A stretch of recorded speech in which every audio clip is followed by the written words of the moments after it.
The following is a presentation of Fox Sports. We are Blackmore. We are Detroit. The MHSAA football finals are presented to you by Arby's.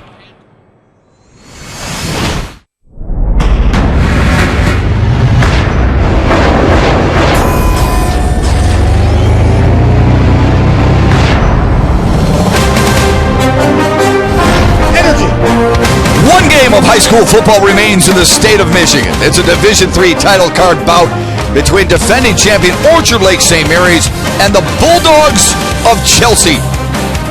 They're looking to do something not many teams have been able to do, and that's derail a very powerful and balanced Eaglets club. Chelsea makes its first finals appearance with a 12-1 record, trying to dethrone the Eaglets, who are used to this stage and ready and fired up, as are we. Hi, everyone. Welcome to the finale. Alongside former Lion Rob Rubick, I'm Matt Shepard. Look, this Chelsea club surprised a lot of people, but they are here because of their offense. They average almost 30 points per game. Well, the young quarterback, Jack Bush, has two outstanding weapons on the perimeter. He has big play receivers. Every coach would like to be blessed with one big-time receiver, while Chelsea has a couple. It starts with Bailey Edwards. This young man has shake after the catch, averaging 14 yards a catch. He's one they like to give him the ball with a little bit of space. He can make moves. He can get to the end zone, as you see, 7 touchdowns. And on the other side, we got the big guy, Noah Van Riesma, 6'4". Look at his average, 24.5. That's sick. I mean, no one should average 24.5, 8 catch. Only 24 catches, but you can see when he gets them, they're big. So Jack Bush has some weapons on the edge. Now, whether they can get open tonight will be the question. Big reason that this team has scored at least 28 points in each of the last 5 games. But as you mentioned, Orchard Lake St. Mary's seems to have the recipe. Let's call it the triangle of death. Baseball teams are built up the middle. Maybe Orchard Lake St. Mary's defense is too. Well, they are built up the middle, and it starts with their 2 linebackers. I mean, 225, 220-pound linebackers. You have Josh Ross as well as Dwayne Chapman. They clog things up, and then the nose man, Ralph Hawley, 270 pounds. Good luck trying to run the football up the middle on this team. They force you to the perimeter game. Now, how can Chelsea adapt to that is going to be the question, because these 3 guys right here are physical run stoppers, but don't underestimate them. They're also good in coverage from the linebacker spot. George Port said, we set a standard here. We expect these guys to carry it out. Chelsea, in the meantime, is trying to create their own standard. Can they do it here on the biggest stage at Ford Field? Stick around and find out. Division III bragging rights is next on Fox Sports Detroit.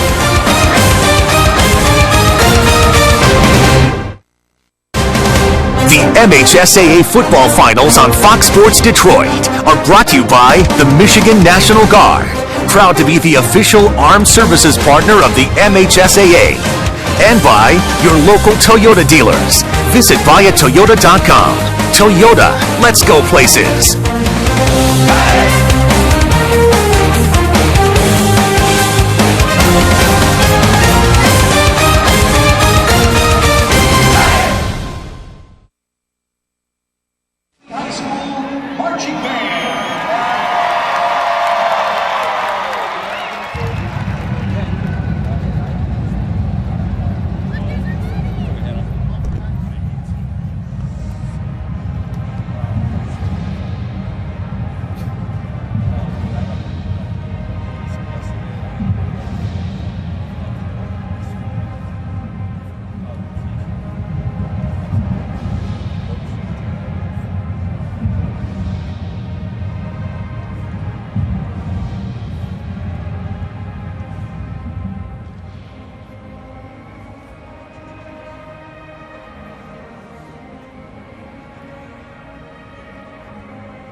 Gentlemen, welcome. Listen carefully. I'm going to give you my secret recipe how to become a state champion. Number one, you need commitment, and that commitment doesn't start today. It should have started at the end of last season. In the weight room, in 7-on-7s, in agility drills. You have to be committed as, yeah, coach. Hey, when they're on that odd front, bringing that six-man pressure from the weak side, how are you going to pick that up? What do you say, just block them better? How about that? Try that for a change. All right, second thing, intensity. You have to exude it so your players want to emulate what you're doing. They're going to get out there, practice hard every day like there's no tomorrow. Yeah, coach. Coach, the option's been killing us all year. What should we do to stop it? Just tackle better. This is simple. All right, believe. You have to believe in your players, then they will believe in you. And if you get that belief, that type of trust, they will do anything for you. They will respond to what you want. Yeah, Coach Nowak, what do you need? They're in an empty set running 4 verts. Yeah. How are we going to cover that? Just have your guys cover them. Cover 2? Cover 4? Yeah, whatever. You just have one for each guy. All right, moving on. Follow these simple instructions. You too can create a masterpiece. Look at this. State championship trophy. It's time. Let the big dogs eat. On Fox Sports Detroit. I love it when they play that and they expect me to come out and be serious when I'm laughing the entire time I see Hollywood is calling. If it hasn't arrived already. Brad Bush is in his 19th year looking for his 150th win. George Port is in his 27th as the football coach. Remember, he spent 19 years as a basketball coach and 4 years coaching lacrosse at Orchard Lake St. Mary's. Chelsea won the toss, deferred. Orchard Lake St. Mary's will receive. It's a squib kick that will be fielded to the 28-yard line and brought past the 35 to the 36-yard line. Let's take a look at this offense. For the Eaglets, who are 11-1, went 3-1 in the Catholic League, and they are led by Brendan Tabone.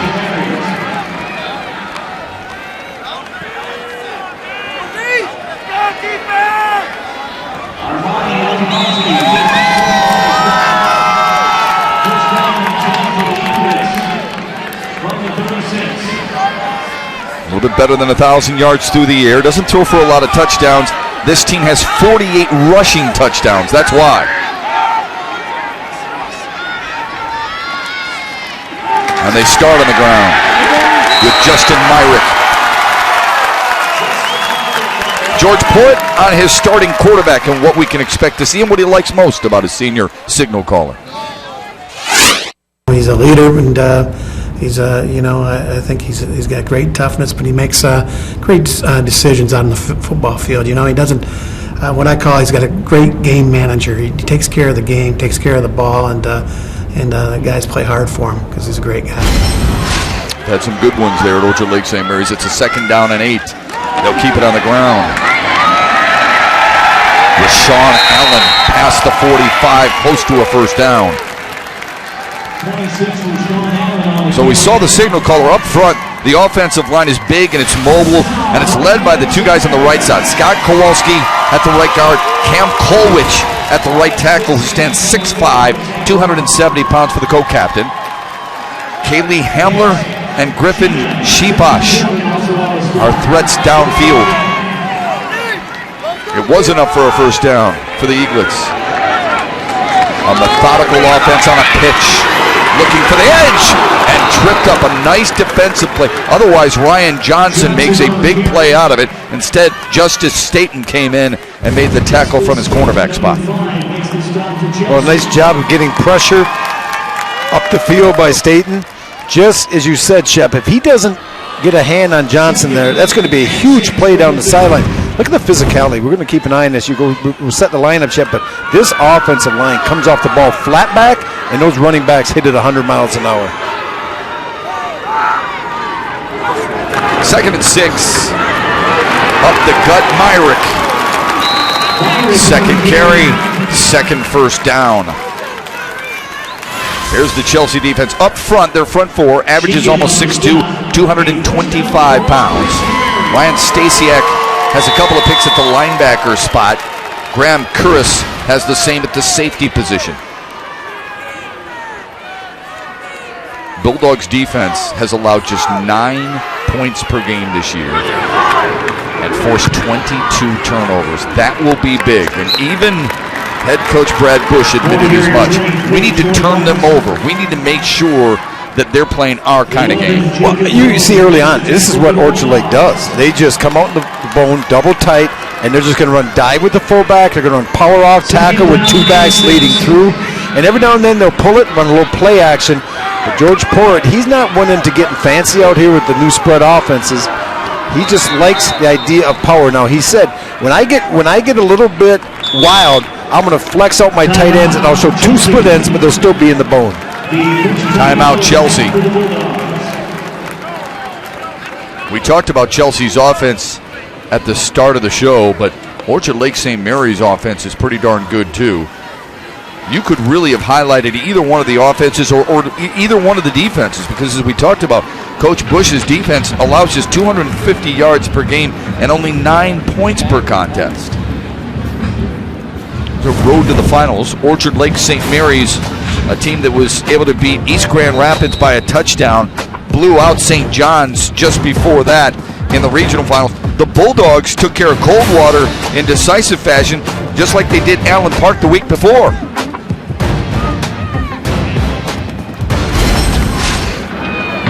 Well, it's going to be imperative that Chelsea can man up when they do this formation.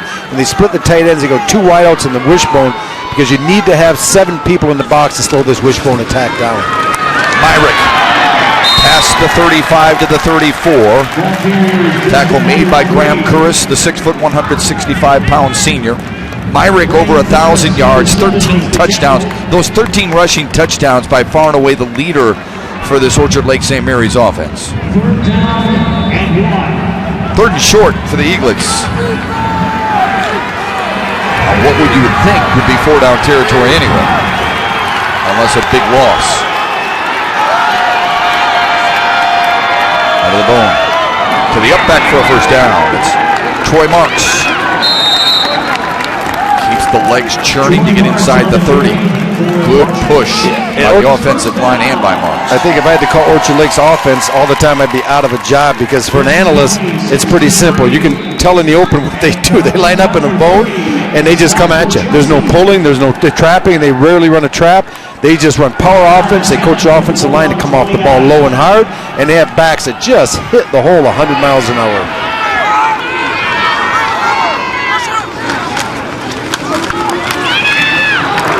Rashaan Allen, he gets to the second level. These guys run downhill. Here's the other thing they do. They'll bring those tight ends, Nathan Fignani and Dan Jokic. They're big bodies. Fignani's 6'4", 215. Jokic is 6'5", 245. When you've got bookend tight ends like that who can block, that gives all kinds of matchup problems. There's Fignani right there.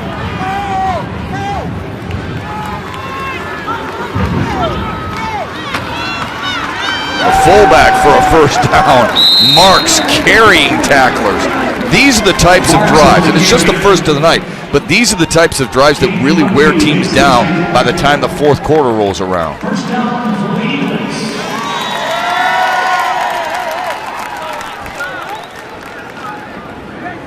Ball resting at the 17-yard line. Opening drive of the night. There's Marks's numbers.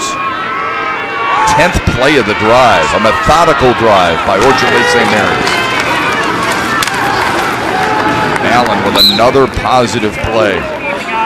Would you agree with that? I mean, these are the types of drives that at the end of a game, it kind of wears you down a little bit. This type of drive by the third quarter early, it'll wear you down. They just keep pounding you.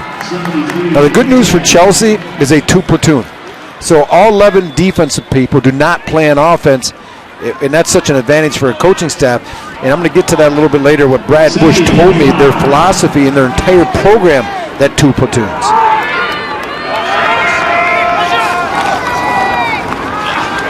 Myrick close to the 5 and another first down.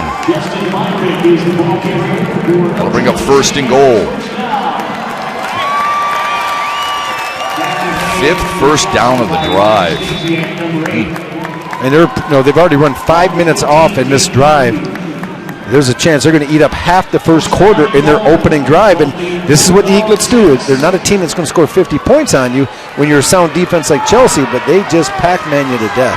Double tight. They just shove it down your throat. Fumble! And it's recovered at the 1-yard line. That's a missed opportunity. Yeah, I'm sorry, Shep. That's a missed opportunity by the Bulldogs. You see Fignani getting up off the ball. The team that's pushed you all the way down the field, and this would just been a disaster for Orchard Lake.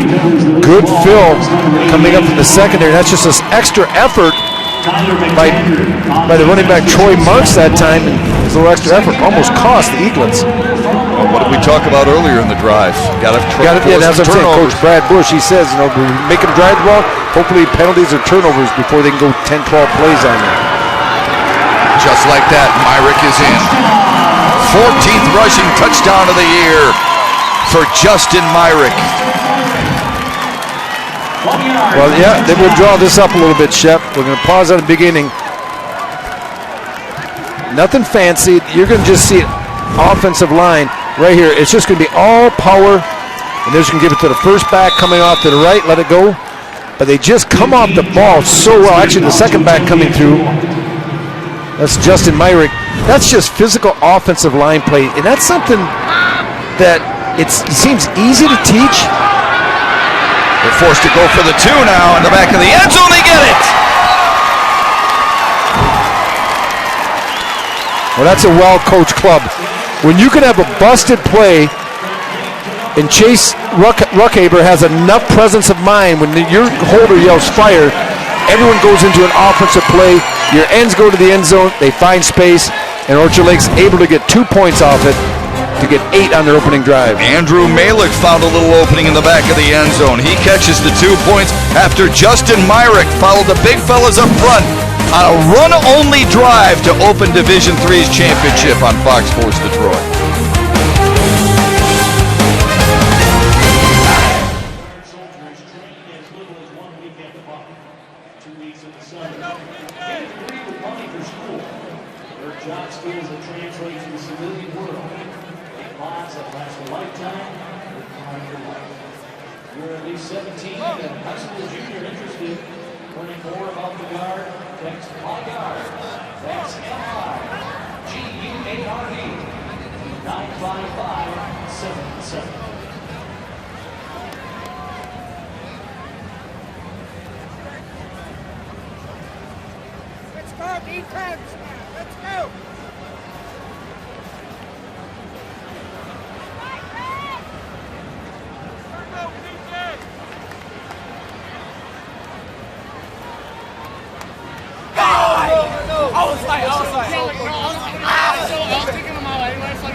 What a drive by Orchard Lake St. Mary's to start the game. They travel 64 yards in 13 plays in a little bit more than 6 minutes.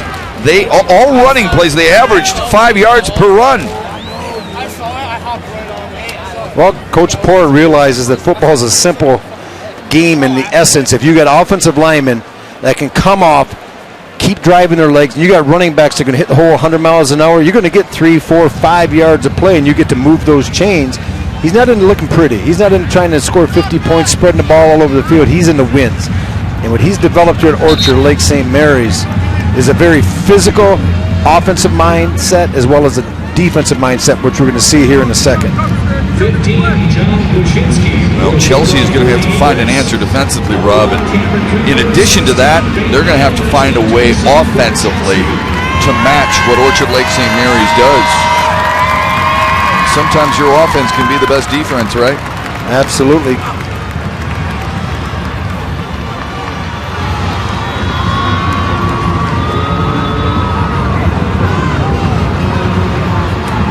Cam Cooper and Bailey Edwards are deep to receive the kickoff. Kuczynski drives a right foot into it. It'll be fielded at the 6 by Cooper. To the outside and some nice blocking. Good speed as he nestles close to the 35-yard line for a Chelsea offense that averages a little bit more than 300 yards per game. Out of the Southeast Conference, where they finished second, the Bulldogs with Jack Bush as the starting quarterback. 6'2", $175, a junior who can throw it and run it when he needs to. And maybe the latter part is the most interesting tale of his whole biography. We'll get to that here in a moment.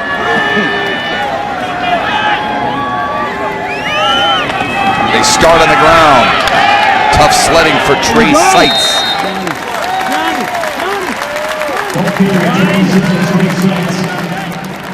Well, it's an interesting combo. Father Brad is the head coach. Son Jack is the quarterback. So we asked the dad to describe the son.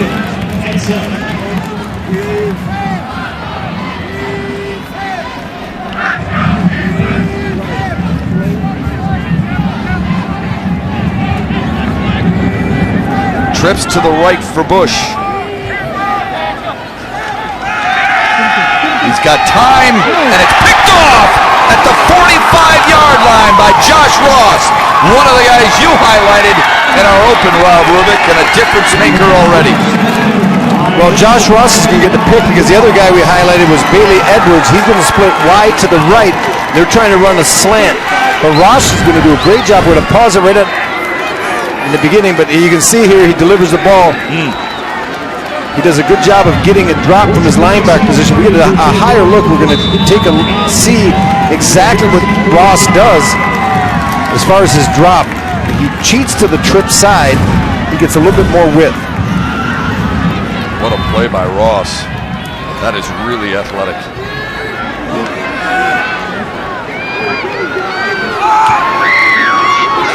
So back to work on offense after a methodical, and if you're looking at it from a Chelsea standpoint, a maniacal drive as Troy Marks starts with a gain to the 40 and a pickup of 5. What else?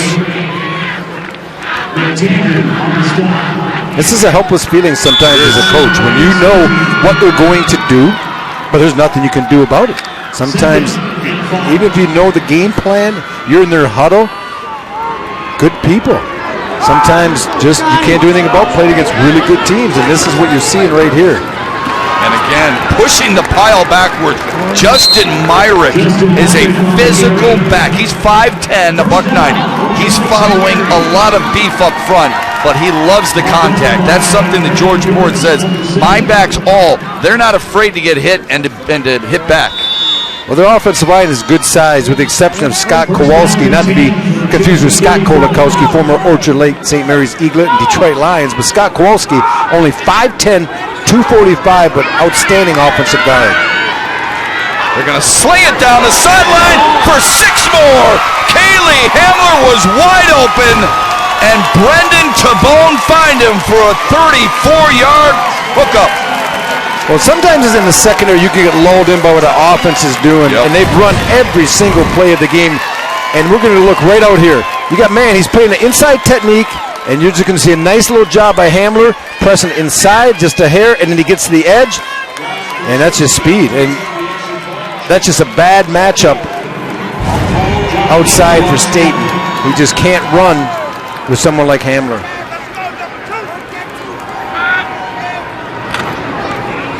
Wyszynski's extra point is good. This one handled well, and St. Mary's, in true drives, has handled the big lights, the big pressure, and the Chelsea defense very well.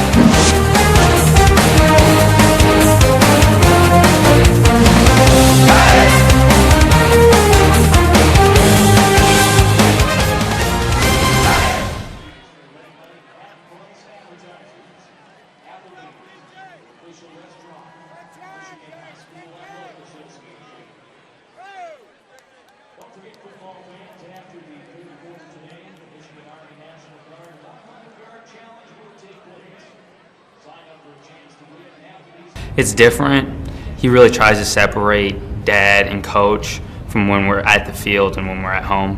I think he does a good job of it too. I try to keep that as much on the back burner when we're coaching and playing as we can, but it's certainly special to have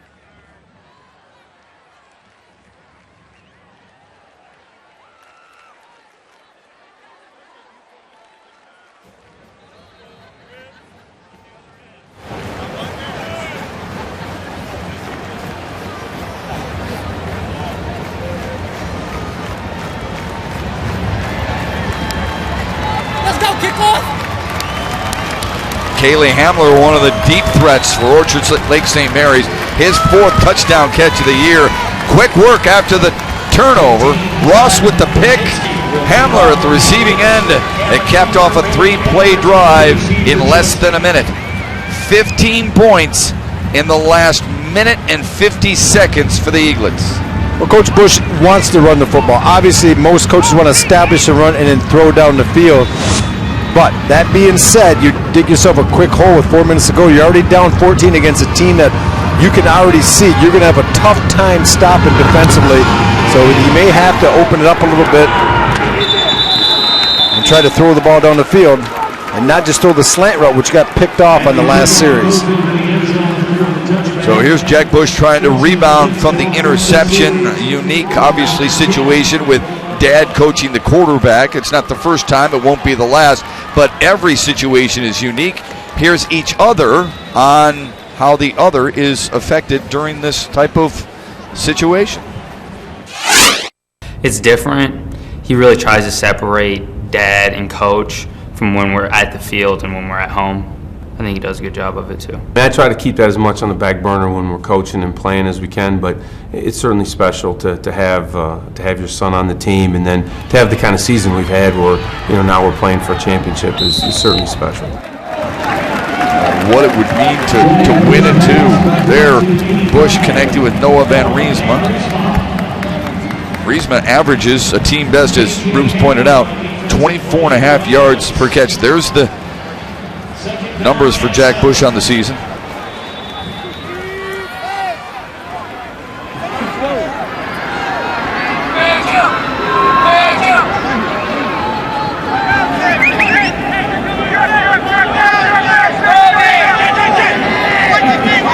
Bush changing the play at the line of scrimmage on a 2nd and 7. A reverse. It's clogged up well. But when you stay in your lanes, when you are responsible for your gaps, it's really tough. And you get penetration. Any type of counter reverse just does not work. Offensive line averages 6'1", 235 pounds. We talked about the wide receivers. The running back who will do the most damage is Trey Seitz. There's a 3rd down and 6 for Chelsea.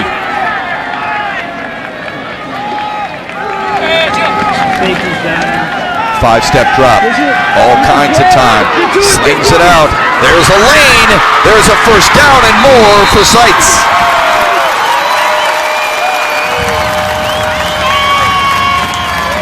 Well, this is a nice job by young Jack Bush, because the pressure comes inside, and we're going to look here. And this is going to be Seitz. He's just going to leak out ahead. Let it go. Bush wants to just throw it out down the middle, but there's nothing there. So as he rolls to the right, Seitz makes himself available. Well-delivered ball. And the first down of the game for the Bulldogs. Bush could have also run that, but he decided to go through the air and pick up 17. He'll give on the ground. Seitz again, left side. When we talk about Jack Bush running the football, for some people, they may not think that's a big deal. But for his situation, it is, as you look at the Orchard Lake St. Mary's defense. Big and athletic up front. Well, right there, that's the strength of this defense. I mean, their front is good. I love Holly when you watch him. But those linebackers, those are big-time Division I linebackers that they have in the middle field. Josh Ross, younger brother James Ross, linebacker at Michigan. Griffin Sheeposh leads them in interceptions with 7. Here's a 2nd down and 6. Bush still has it. Pressure comes. Oh, and he's sandwiched at the 40-yard line. Wow. That's a physical football team. Josh Pearson and Kofi Bashir. You see teams that are fast. You see teams that are big. Well, you see teams that are big, fast, and nasty. And that's what you're looking at right here. What a nice job. Pearson coming off the edge. Just propelling himself and taking young Jack Bush down. But look at all the red shirts just flying. Nowhere for Bush to go.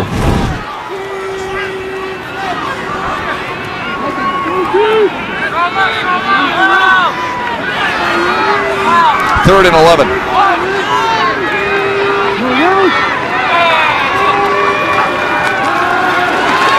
Bush scrambling for his life.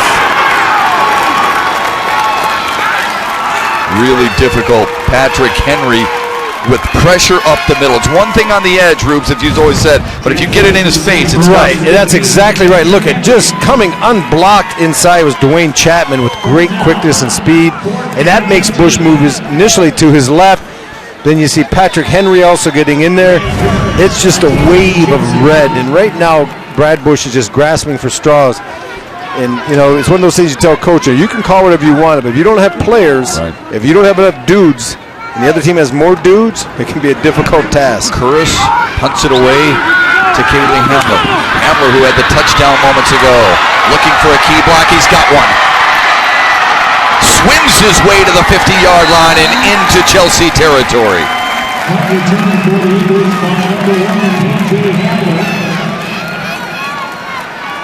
Well, we saw Hamler early on with the big catch, and this is a decent punt, and it drifts to the left. And the key for Hamler is that he's getting guys initially on the first defender, and then that's just speed. Getting back to the right, all the coverage team is coming down to your left, cut across the green, and he has enough speed. Sometimes it doesn't work, Shep, if the contained guy where you're trying to run gets up the field and makes you bubble. They didn't make him bubble that time. He was allowed to use his speed and just get to the edge. One of those dudes that you were referring to. Now another dude on the ground, Rashaan Allen. Averaged almost 10 yards per carry this year. He'll pick up 5 as a fast-moving first quarter hits 45 seconds. Well, George Port's games have never been lengthy because coach likes to pound the ball, 4 or 5 yards, all the way down the field. No. Unless you're an offensive line coach or maybe a running back coach, you're not going to look at this for highlights, for something you want to draw. Right. But if you like physical football, north and south football, this is what you call it what it is. Okay. Yeah, it Smash is. mouth, right? Absolutely. Myrick smashing into the mouth of Bulldog defenders and getting close to another first down. He picked up 4 there, and that should be the final play of the first. Myrick rushed for a touchdown. Hamler was on the receiving end of a Brendan Tabone throw. Orchard Lake St. Mary's has forced a turnover. They forced a punt, and they have dominated early on in Division III. Stay right there. The second quarter is upcoming as high school football championships continue to roll on your home forum right here, Fox Sports Detroit.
Courtesy of Sparrow Health System.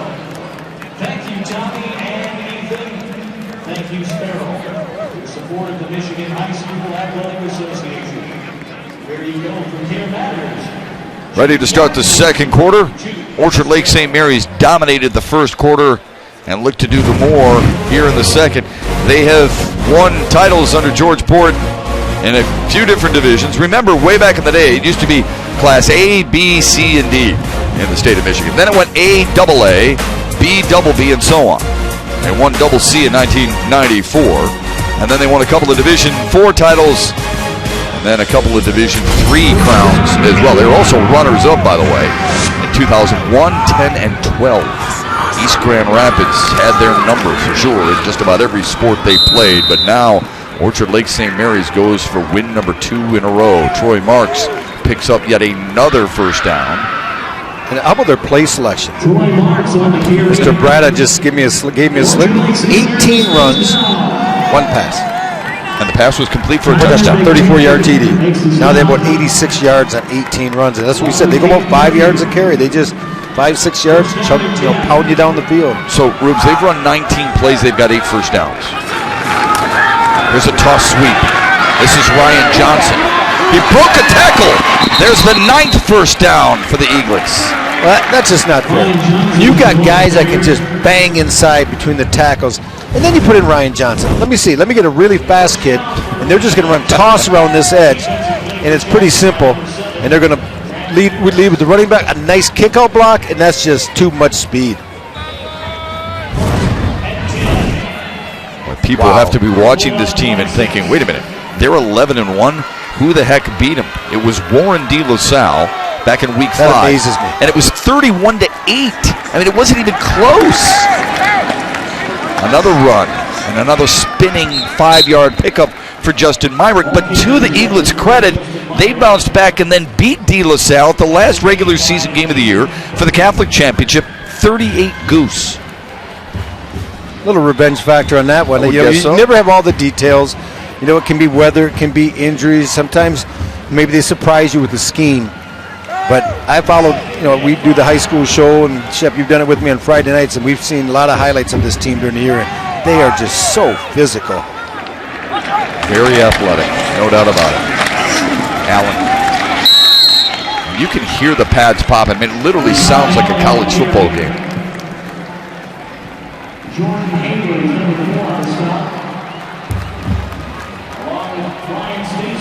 That is called lopsided.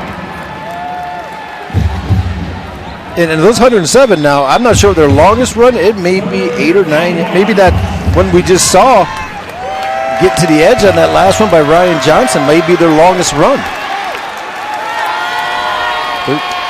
13-yard run.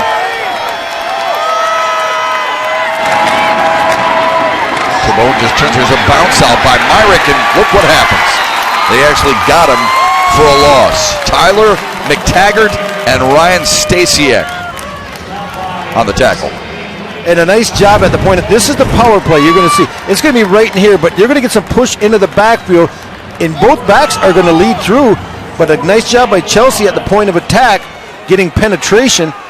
As you can see right there, big number 73, Tyler McTaggart.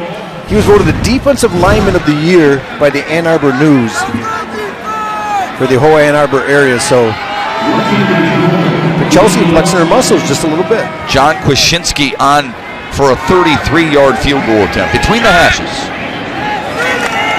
Chase Rughaber with the hold, and the kick is no good. So a moral victory there for Chelsea, right? Yeah, moral victory and a game victory in the sense that now they're looking like they're going right down the field, and you're looking at possibly 17 or 21-0 trailing early in the second quarter. Now you get a chance offensively. You've had all 11 offensive people on the sideline coaching them up during that drive, trying to talk to your players. What can we do? Okay, the guy across from the coach, he's really good, but maybe I can do this, maybe I can do that.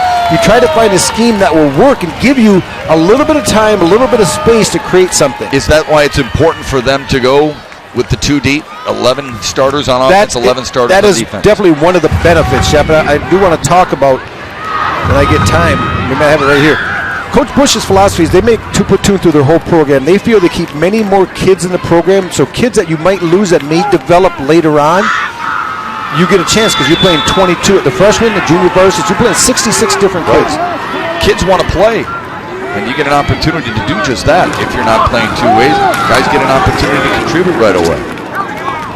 Trey Seitz is having a really tough go up the middle. Dwayne Chapman in on the tackle there, the 6'1", 220-pound junior who wears 55 in red, calls the defensive signals.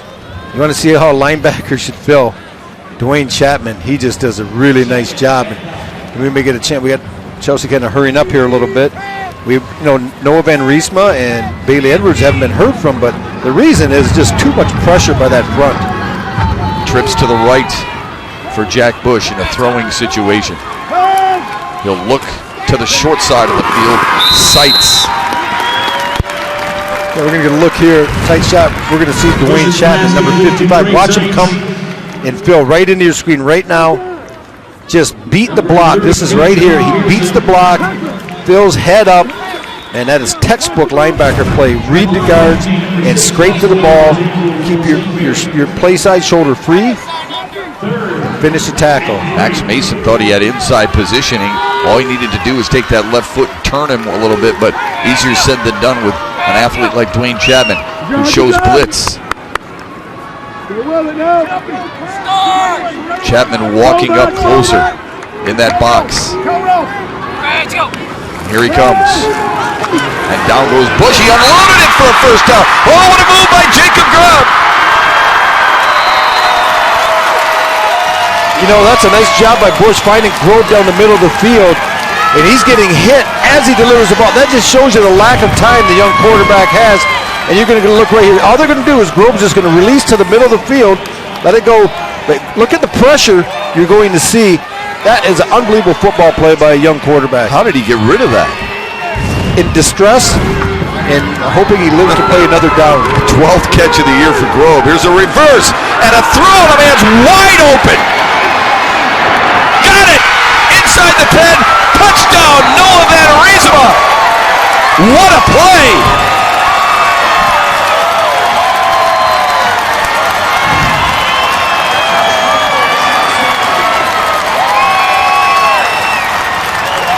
Well, we talked about when you're on the sidelines, what can we do? You just can't line up and pound it against a very talented physical defense. So you have to use a little trickeration. They run a little reverse pass and get their big-time playmaker over 23 yards a catch, and we can see why only 28 catches during the year. But when you can make them like that, you can put up some huge numbers. That's a free safety, Graham Curse, who threw that pass. And Van Riesma with his 5th touchdown reception of the year. And Curse will stay on to kick the extra point and try and bring his team to within 8. Out of the hold of Jack Bush. Blocked!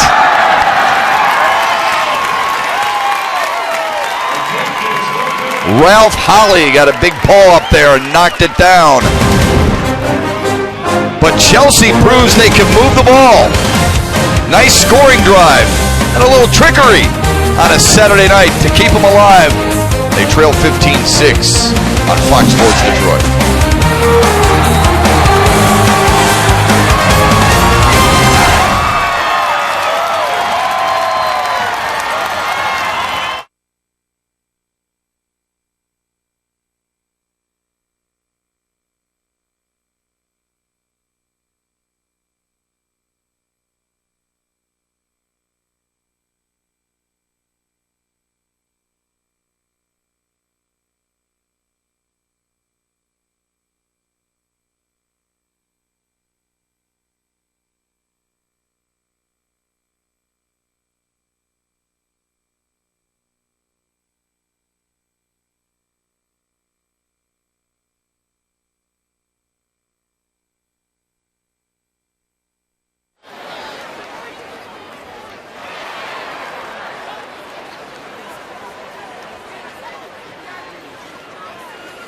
Level 1 Bank.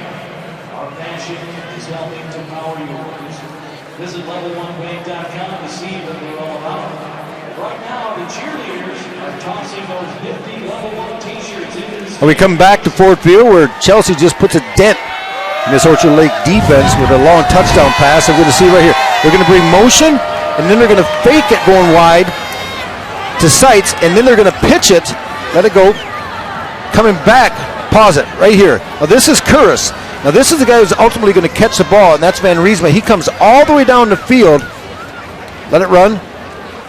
And Curris gets pressure late, but he's still able to deliver the ball up over the top of Griffin Sheeposh. Can't quite get there. We talked about, Shep, that you got to do something different. When you just can't line up and you can't pound the ball, or you can't just throw the ball, you can't protect enough. You have to be creative, and head coach Brad Bush was very creative on that play. But you're not going to rely on trick plays. No, you can't. There's enough trick plays in your bag to win a football game. Sooner or later, you got to make another a defensive stop, and you got to be able to put something together and protect inside with your offense. Hamler and Johnson await the kick. It'll be Johnson catching it over his head inside the 5. And drilled at the 20-yard line. We invite you to join the conversation on the football finals this weekend by sharing your photos on Instagram and Twitter with hashtag MHSAAFB. You may see them on the broadcast or on FoxSportsDetroit.com. Make sure to follow us on Snapchat at FSDetroit all weekend long. Another busy day tomorrow here on the network that includes the Red Wings during the day and the Pistons at night. In the NFL, we can watch as well when the Pistons and the Wings are not on. The Lions will not play tomorrow as they got a big win here. Thursday. That was fun. They looked incredible.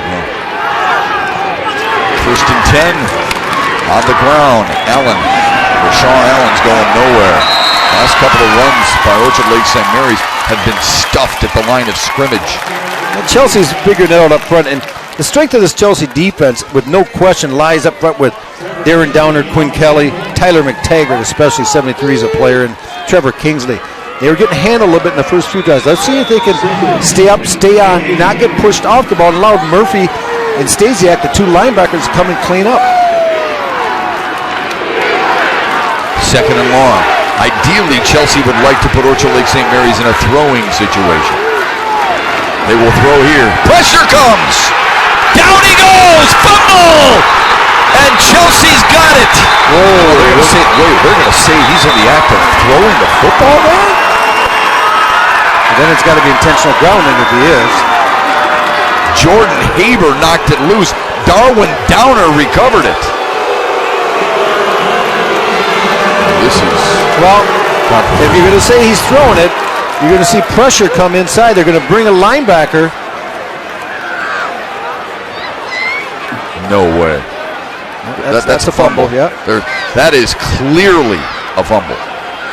Nice job getting pressure. He brought a safety blitz with Jordan Haber coming. His arm's not even cocked and ready to throw. Well, I think the official saw his arm extended like that, and I think he's trying to do a shovel pass. The play's not over. Blitz again.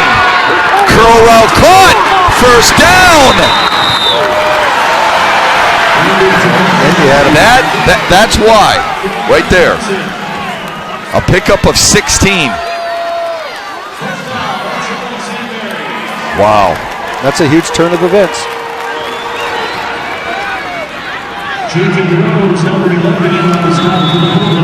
You always talk about playing through adversity. Yep. That is a flat-out blown call. How does Chelsea handle it? Well, you know, officials are a lot like players. You see drop balls, officials try their best, they still miss calls. Another blitz, and this time they got him. Whoa, that was perfectly timed. Ryan Stasiak timed it beautifully, and Rashaan Allen went nowhere but backwards.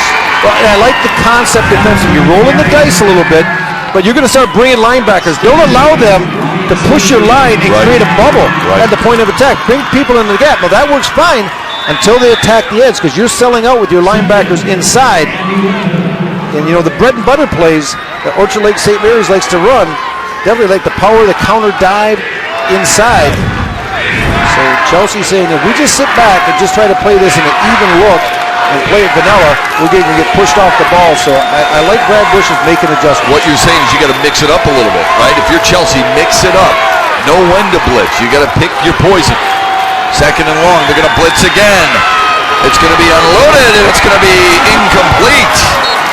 Tabone just threw it out there, hoping that Hamler would chase it down, and he almost did. Yeah, I'm going to tell you right now, if anyone didn't know this guy right here, he's fast. Yeah. He's really fast. If you haven't noticed this, because Cameron Cooper is in position, and this ball is out there, and he is running by Cooper, and Cooper can run.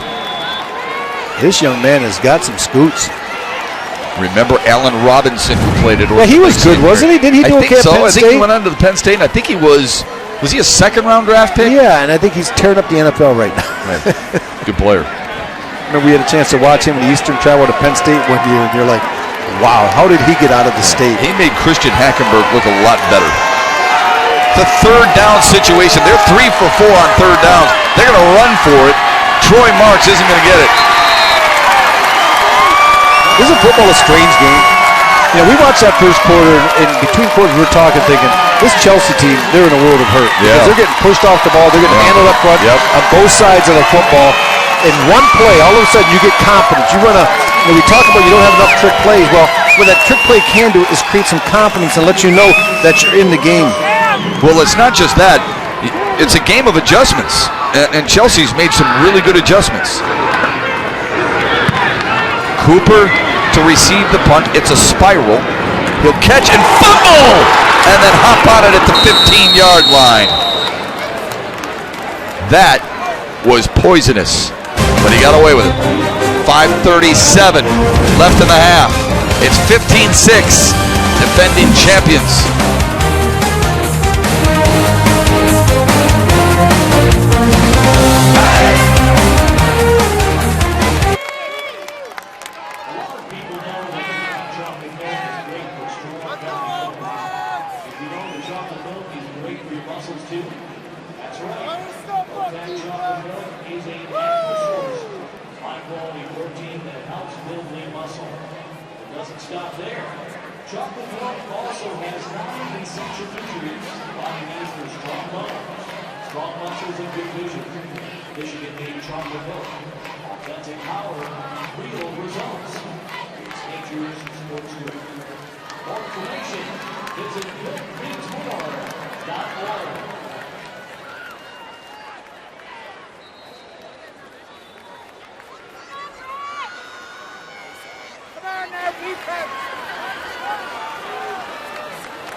Turned into a good one. 5:37 left to go in the second quarter. The Eaglets leading Chelsea 15-6. And now Chelsea looking to dig into that deficit a little bit more.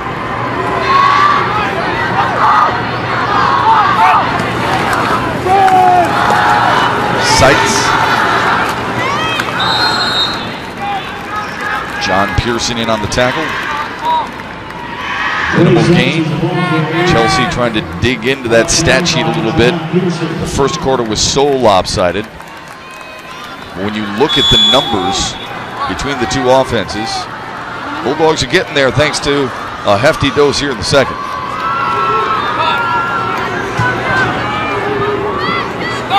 Chelsea's got a player uncovered right now. And now Griffin Sheeposh comes over to take it. Edwards in the slot. Bush looks that way. Scrambles.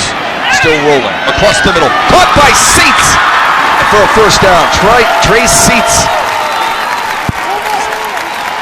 Brought down by Dwayne Chapman. Seitz, rather, not Seats. Pick up a 12. He's going to be right here in the backfield. He's just going to release when the pressure comes. Let it go.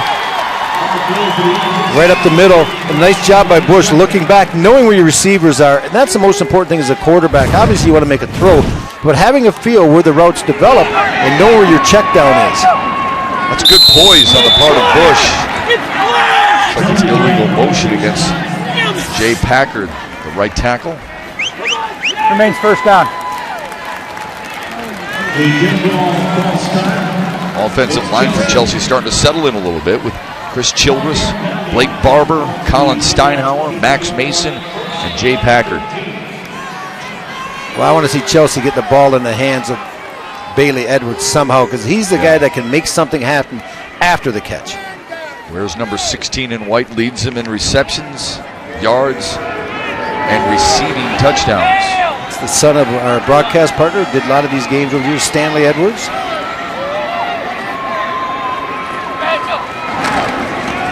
Bush stands tall, throws on and out. There's the man on cue. Bailey Edwards hauls it in for a nice gain. It's the short passing game that has to work because of the pressure. Bailey's just going to run a nice little out, just a little stutter step, well-thrown ball. Yeah. What makes that such a good route? You like him as a route runner. Well, I like the fact that when he plants his foot, he accelerates getting open, as David Hill, the former tight end of the Lions years ago, told me, it's not how fast you go into a cut, it's how fast you come out. That's where you get your separation, and Bailey Edwards did a nice job of creating some separation, giving your quarterback a little bigger window to throw the ball. Edwards 6'3", 180, a senior. Bush rolls the pocket, stoppage and play. They've got a timeout, and Brad Bush. Chelsea. Timeout, guys, timeout. All right, that'll be their second timeout of the half. We've got 3 1/4 left to go in the quarter and the half. Well, this is an important drive for Chelsea, not necessarily to get points as much as you don't want to give the ball back. They're still 3:25 and a half. You would like to get another first down or two, and then you can start taking some more shots down the field. But in this situation, you don't want to go 2 more plays and have to punt and allow Orchard Lake. I know they like to pound the ball out of the wishbone, but we've seen how fast Hamler is on the edge. And he can make, he can score from anywhere on the field. First trip to the finals for Brad Bush, who is, by the way, also the school's athletic director.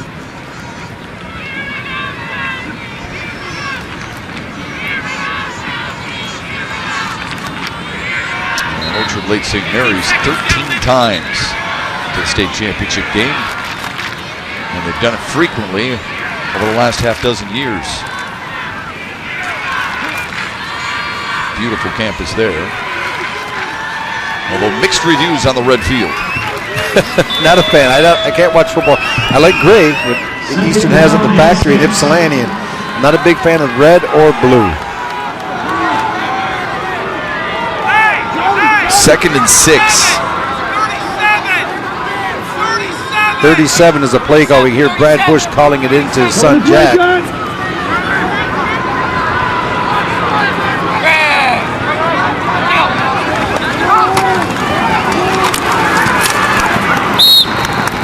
Back to the line of scrimmage for Jacob Grobe.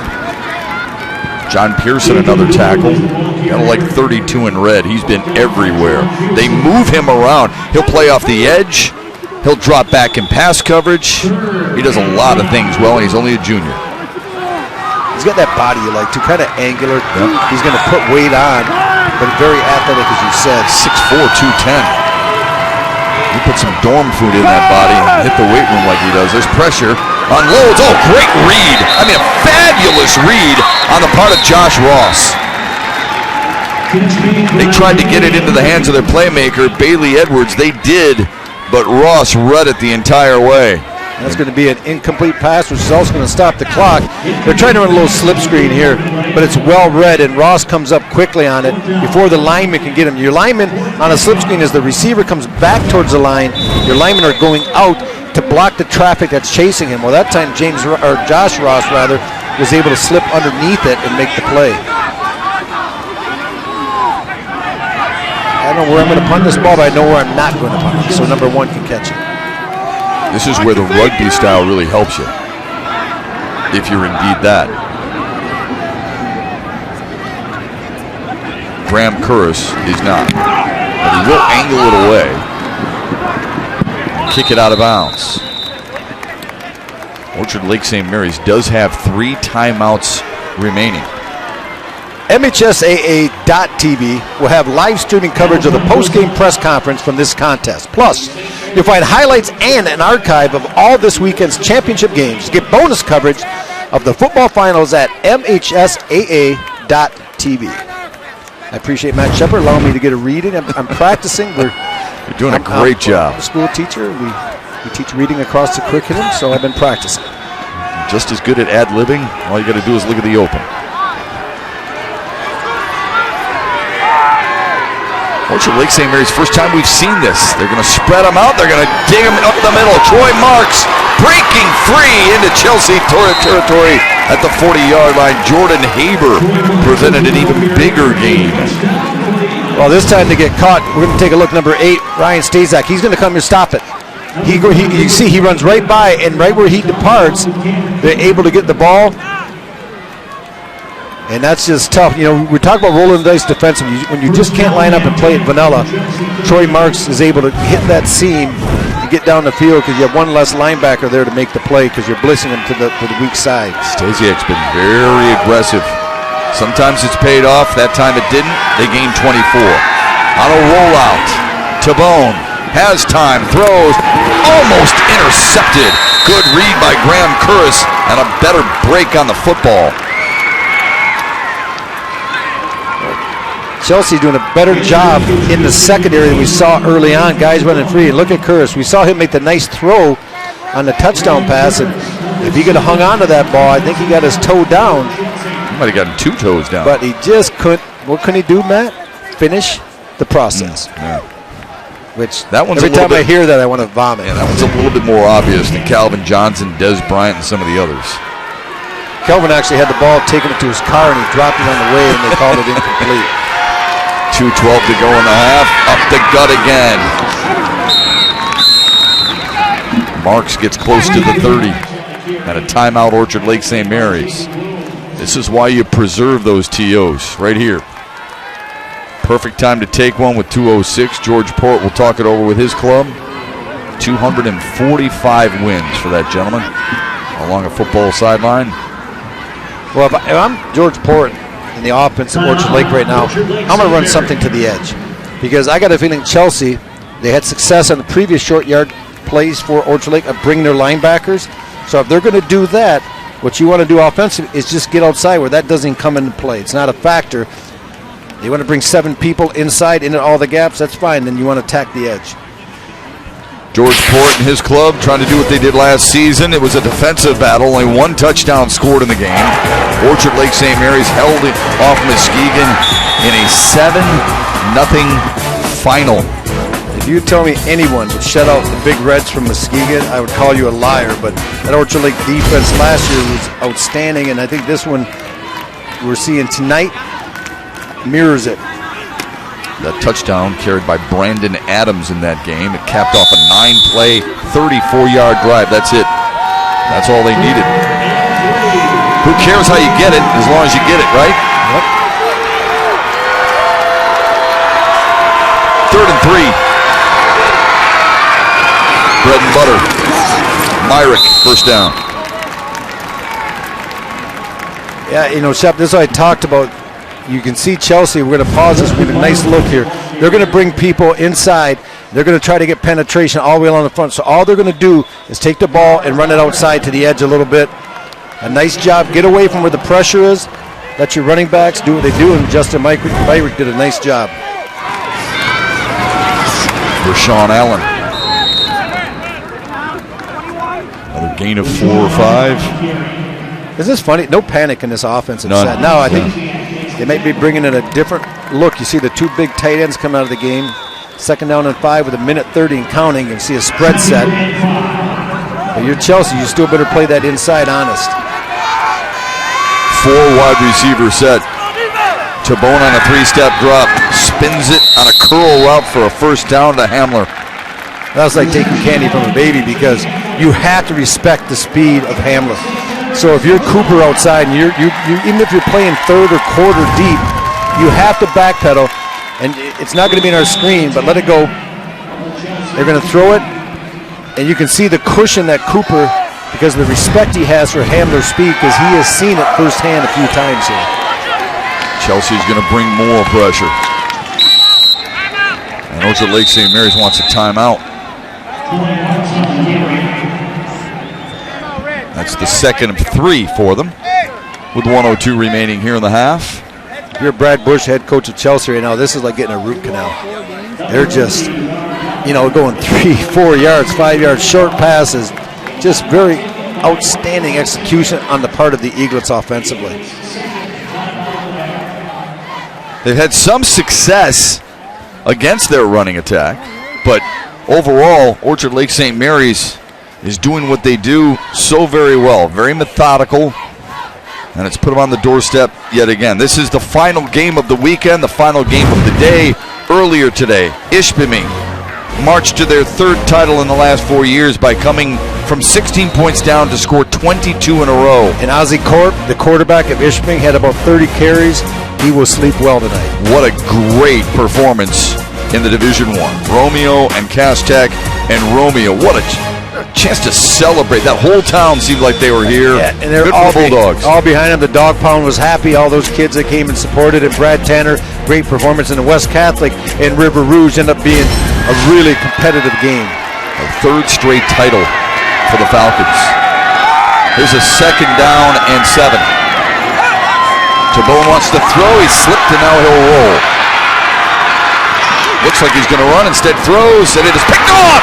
Intercepted in the end zone by Graham Curris. How about Graham Curris making some of the biggest plays here today for the Bulldogs? And that's just one Tabone. You either got to eat it, just run out of bounds, or just throw it out the back of the end zone. That's a tough throw for a quarterback. Rolling to your right. We're going to see here a little bit of pressure. He's going to fumble the snap, and then he's going to come out here, but he's going to try to make that throw back to the middle of the field. So let it go. He bobbles the snap, but he's got time. He's still under control. But when you try to throw back across, the defense reads that. They see your head turn, so they all start flowing back to the middle. That ball hangs up a little bit, and Curris is able to make the interception. Curris doing what a good safety does. Reads the eyes of the quarterback.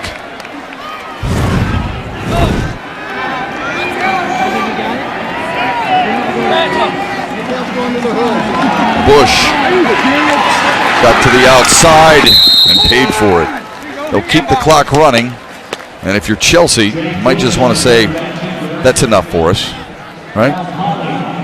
Ralph Holley with the pursuit. Good pressure. Chelsea right here, I'm just going to run the ball up the field. Orchard Lake only one more timeout. You don't want to make a turnover here. You give Orchard Lake a chance to get more points. You get out of here, you lick your wounds, you try to make some adjustments at half and see what you can brew up for the second half, offensively as well as defensively.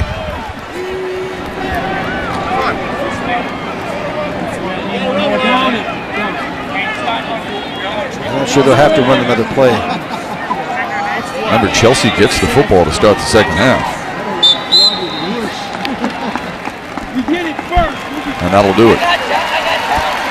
Got to be honest with you, the way things started for Orchard Lake St. Mary's, I would have guessed it would have been a much higher scoring first half. Absolutely. And, Brad Bush is going to be disappointed in a lot of ways, but he also has to look at the scoreboard and realize for about a quarter and a half, his team was dominated, yet they were able to make a big play on the reverse pass. Defensively come with the interception. They got deep in their own territory. So that sense, he's going to be pleased, and that's what he's going to tell his kids. Hey, we didn't play very well for a quarter and a half, but we righted his ship. Let's go back out there. It's a new game. Let's see if we can win the second half on the scoreboard, right, and let's see what the outcome is. Hey, bottom line is they're in it, and that's what's most important. George Porritt, it was important for him to establish the run game. Orchard Lake St. Mary's very strong on the ground, and their head coach joins us here on Fox Sports Detroit. Coach, talk about that run game, the adjustment that Chelsea made just a little bit to offset it a little bit, but overall you have to be pleased the way your team has run your bread and butter all night. Yeah, we ran the ball well in the first quarter, but second quarter they made some adjustments, and we got to make some adjustments here at halftime to counter that. Coach, I know it's not your MO to throw the ball, but man, that young man outside, number one, he can scoot. Maybe look for him get involved in the second half a little bit more. Yeah, we need to get KJ the ball. One-on-one, he's a big-time threat, so we got to get him the ball a little bit. Coach, we appreciate the time. Good luck in the second half. Thank you very much. George Porritt's Eaglets rushed 30 times in the first half. They gained 159 yards on the ground. They averaged better than 5 yards per touch, and his team leads Chelsea 15-6 in the Division III championship game right here at Ford Field and on Fox Sports Detroit.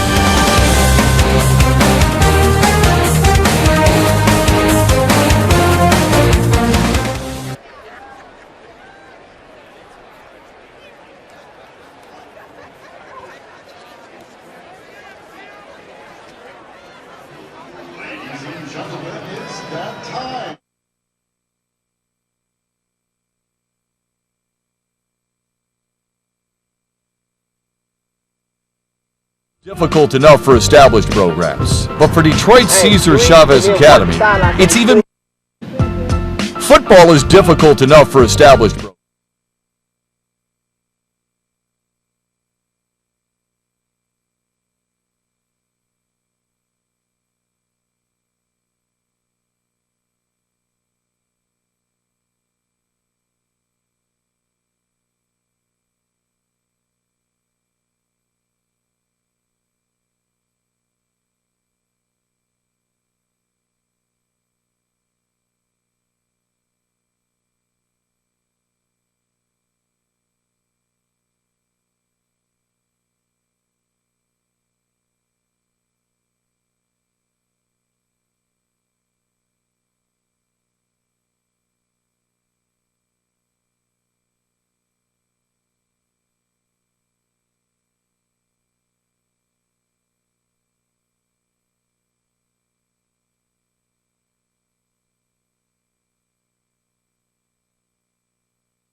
15-6, Orchard Lake St. Mary's at the break, but Chelsea will start the second half with the football. You know, a lot of times we have these feel-good stories in high school football. We see some teams that we've really never heard of before, including Detroit Chavez Academy. It's a program that is starting to build something in its infancy right now, and they do it with unique people, unique leaders, including their quarterback. Football is difficult enough for established programs, but for Detroit Cesar Chavez Academy, it's even more challenging because the program started from scratch just 6 years ago. I didn't really know what I was getting myself into, honestly, but coming from the PSL and having coached probably 10 years previously, but I just wanted an opportunity to start something from the ground up. I think that was the most intriguing part about it. Not until now have the Aztec Eagles been on the map, challenging for a spot in the MHSAA playoffs. Their quick ascent is due to a number of factors, like coaching and a family atmosphere. The way we play as a family, it's irreplaceable, and I love it. I think of every one of these players as my brothers, and I would do anything for them. What makes this program special to you? Family and the connection with the school and also the football team. It just feels like a brotherhood. But perhaps the biggest reason is because of the star by the name of Omar Salih. Salih grew up in Florida, but after moving to Michigan was discovered by Coach Tarif Kumasi in 2013. I was at a Little League game and I saw Omar throwing on the sideline. And I was like, wow, this kid can really spin the ball. And we needed a quarterback at that time. I didn't approach him or anything. His dad actually, I had my shirt on, my Cesar Chavez, and he asked us about the program. I said, well, listen, we throw the ball every down 60 times a game. So he said, well, you mind if we come check out the school? I said, I would love for you to come check out the school. I never knew about any other schools in Michigan, and obviously it was my first year, so I gave it a shot with Coach K, and I loved it. He throws the ball so perfect. It just, I don't know, the way I catch it fits so perfect to my hand. He has the perfect reads where I could just catch the ball and take off. When he's on, he's on. He doesn't miss a lot.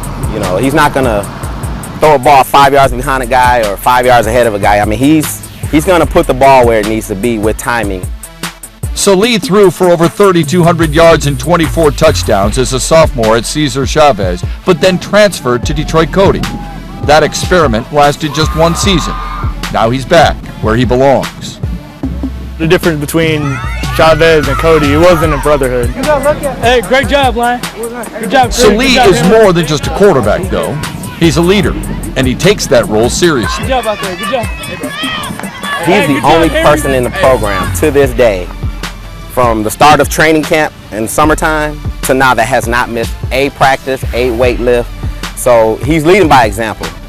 He's a leader on and off the field. Like, his academics is amazing. He leads us. Like, he's just an outstanding leader altogether. He preaches that a lot to the team, that although football is a big part of our lives, our academics comes before football, no matter what. I always go over the drills with everyone. When nobody's there at practice, I get on them all the time. In school, I sometimes tutor my own teammate. It's that focus that allows Salih to be so successful, and he eventually wants to combine the two things he loves most, sports and medicine. My grandpa was also a sports doctor, and I used to hang out with him all the time. It just seems fun to me, and my favorite subject was biology, and I really had fun with it. Salih and Cesar Chavez are expected to have fun with football well into November. We've worked so hard that without making the playoffs, it just wouldn't be a complete season. We expect the best of this team. All right, part of the mission accomplished by Cesar Chavez, even though they lost in the opening round to Milan. Salih threw for over 3,800 yards this year and 43 touchdowns during the regular season. That program may be on the rise. They'd love to be able to get to this point right here, which is where Orchard Lake St. Mary's and Chelsea are. It's 15-6, defending champs in front. They could have added more if not for the pick at the end of the half. We'll be back. Stay with us.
The MHSAA Football Finals on Fox Sports Detroit are brought to you by Menards. Save big money at Menards on all your home improvement needs.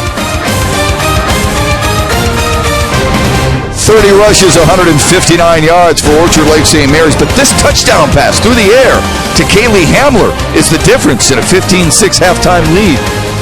Rob's analysis and stats after this.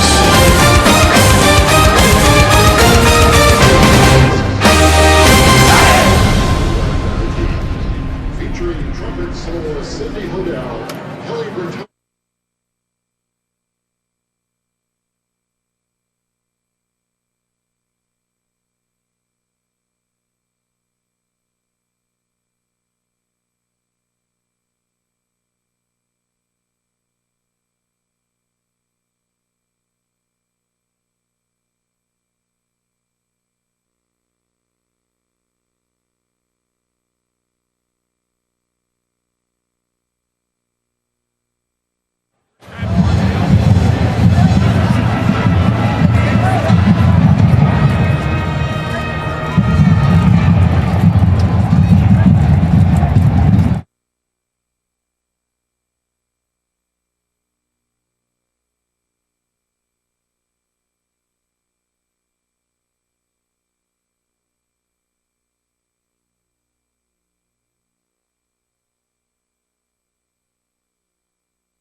Halftime highlights are brought to you by Arby's. Orchard Lake St. Mary's loves to run the football. They like to have balance, everybody does, but their DNA is about shoving it down your throat, and the Eaglets did that early on against Chelsea. This is kind of a statement offense. This offensive line is very physical. The running backs run downhill and extremely hard, and we see this early on in the game, establishing the run game early on, just pounding it inside. Even doesn't look like there's much there. These guys run so tough, Shep, and then Justin Mike Ryder is able to finish off the drive, and then he showed that a little versatility. Tabone goes up top, and he finds Hamler for a 34-yard scoring drive. And at that time, it looked like Chelsea was dead in the water, but then you run this little reverse pass, and Graham Curris is able to find Noah Van Riesma down the field for a huge touchdown, which allowed Chelsea to crawl back into the game. It also gave them some confidence, much-needed confidence. Here's the statistics we were talking about. Orchard Lake St. Mary's, 13 first down. Chelsea, no way to run the football against that Eaglets defense that you highlighted earlier. And if you're Brad Bush, you need to try to find a way to run the ball a little bit. You know, I'm not saying have 80-yard drives with all runs, but you need to establish the run game just enough to hold those linebackers, so maybe to open up your passing game and maybe allow your quarterback, Jack Bush, enough time to throw the ball down the field. We've seen 2 turnovers, 1 per side, although people in Chelsea will tell you right now, they'll be screaming all weekend long. We had another one. There was a fumble, darn it. We wanted that football. They'll get the football to start the second half. Next.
The broadcast of this game is a copyrighted presentation of the Michigan High School Athletic Association and Fox Sports Detroit. No reproduction, retransmission, or other distribution of the descriptions or accounts of this game may take place without the express written consent of the MHSAA and Fox Sports Detroit. It's been a good one. Orchard Lake St. Mary's, the defending state champion, leads Chelsea 15-6, and the Bulldogs get the ball first when we return.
The Michigan State Police is committed to keeping children safe in the online world.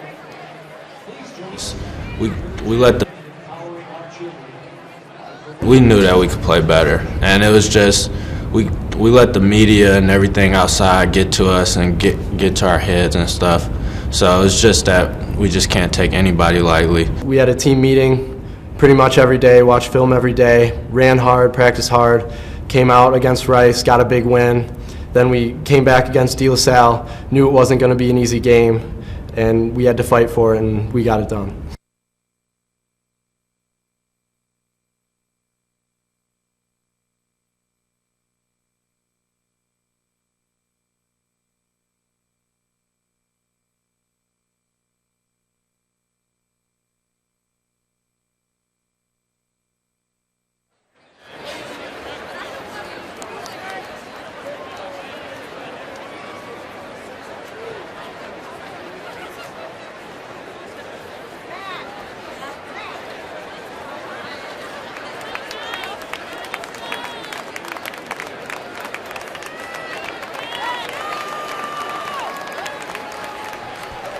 Orchard Lake St. Mary's is used to having their way, but right now it's been a struggle against Chelsea to a certain extent. 15-6. St. Mary's is a team that many people predicted could run the table. Then they ran into a rut there in Week 5 against Warren De La Salle, and maybe, just maybe, according to Tyler Cochran and others, they might have got caught up in their own clippings.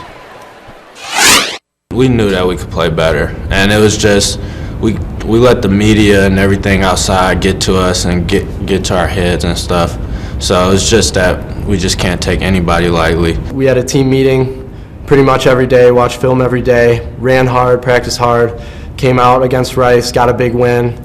Then we came back against De La Salle, knew it wasn't going to be an easy game, and we had to fight for it, and we got it done.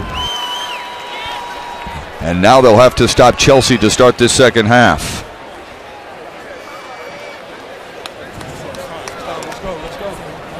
One half of football. That's what the coaches no doubt said.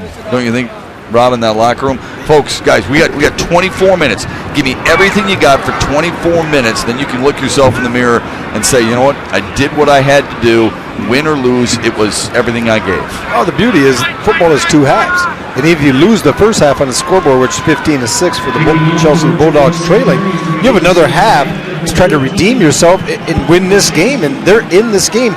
Even though it looks like Orchard Lake, to the people watch this, has been dominating in the offensive front, I think Chelsea slowed down that offense in the second quarter and did a few things themselves. Got Jack Bush a little bit of time, able to complete a few passes. Let's see if they can build on it. Cam Cooper and Bailey Edwards are deep. This will be fielded by Cooper. wrestled down at the 25. One thing Chelsea would like to do, I would guess, is try to get the ball into the hands of Bailey Edwards a little bit more. He's an electrifying receiver. He's a big target.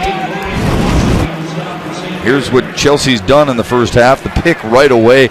Looked like they stunned Jack Bush and company, and then they were able to regroup just a little bit. But overall, they're going to have to be a little bit more successful. And if you look at this, that's what Orchard Lake will do to you, too. Only 4 possessions. Obviously, the last one, they just took a knee. I don't count that.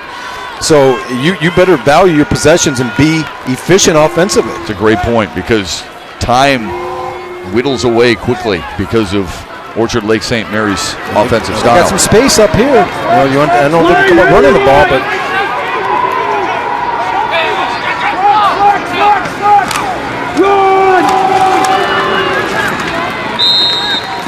Sights, tackled by Josh Ross. You're not going to make a living running at this front 7. No. Now, as I said, you have to try to establish something, even if it's 2-3 yards inside. When a situation presents itself, when they're going to play their corner soft, you got to maybe try some quick passes, get the ball to the edge, and let your playmakers make plays. You call it the Bermuda Triangle, that defense up front for Orchard Lake St. Mary's, right there in the middle. They do have man coverage at the top. Bailey Edwards is at the bottom of the screen, though, the short side of the field. Bush wrestled down at the 27-yard line. Ralph Holly, we've talked about 59 in red quite a bit tonight. Yeah, he was part of that Bermuda Triangle that we highlighted in the open. They're just so strong up the middle. Look at his footwork. Look at his hands. You know, he's going to go somewhere and play, because you can't find defensive tackles anywhere. I mean, they're just hard to find. This young man is only going to get bigger and better. Already at 270 pounds, you put another 15, 20 on him. With those hands and that strength, I think he's going to be a D1 player somewhere. That's 4 straight sacks on passing downs for Orchard Lake St. Mary's. Blitz comes, make it 5-0. John Pearson has been the best defensive player on either side of the football tonight.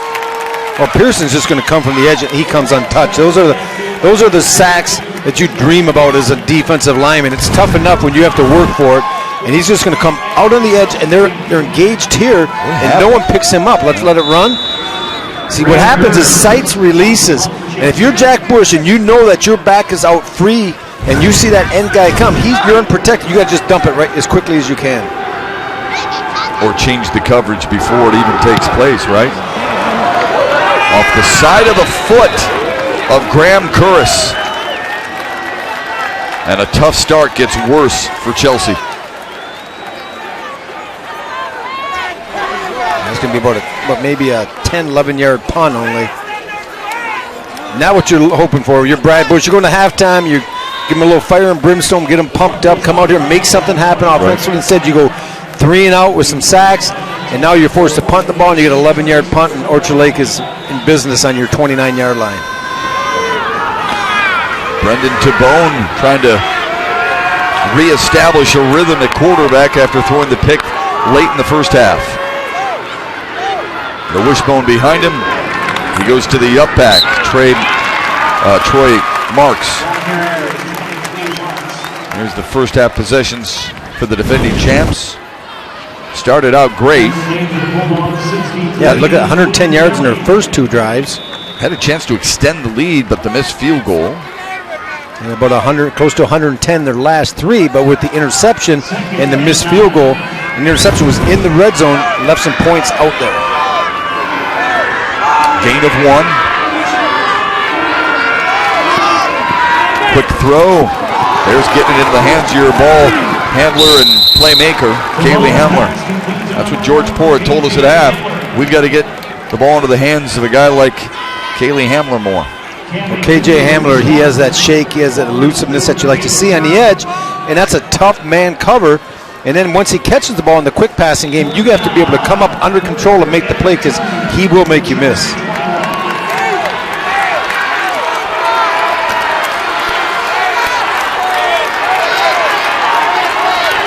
Eaglets are 4 for 6 on 3rd down. Make it 5 for 7. You see who led the way there, didn't you? Ross. They brought the linebacker in. to run lead blocker.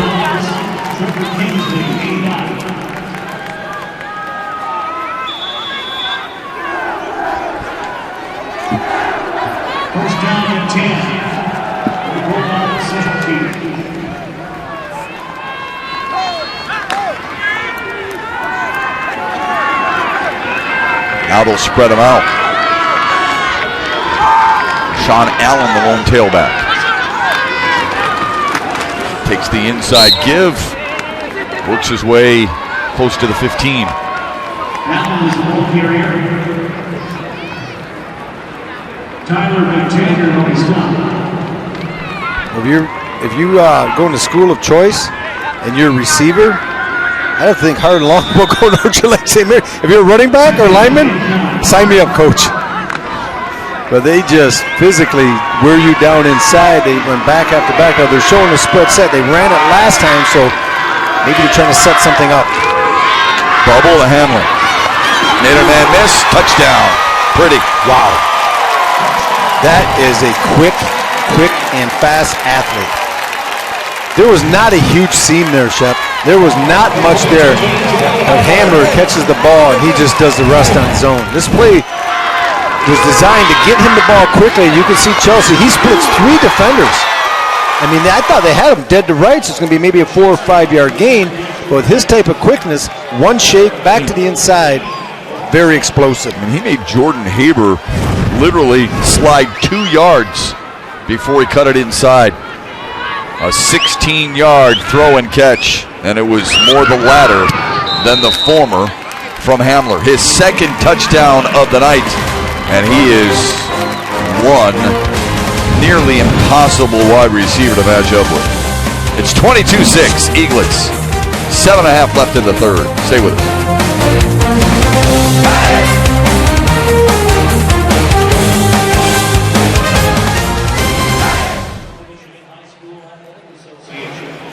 Get a degree with money for school. Learn job skills that translate to the civilian world. Make bonds that last a lifetime. Earn pride for life. If you are interested in learning more about the Guard, text MyGuard. That's MyGuard to 95577.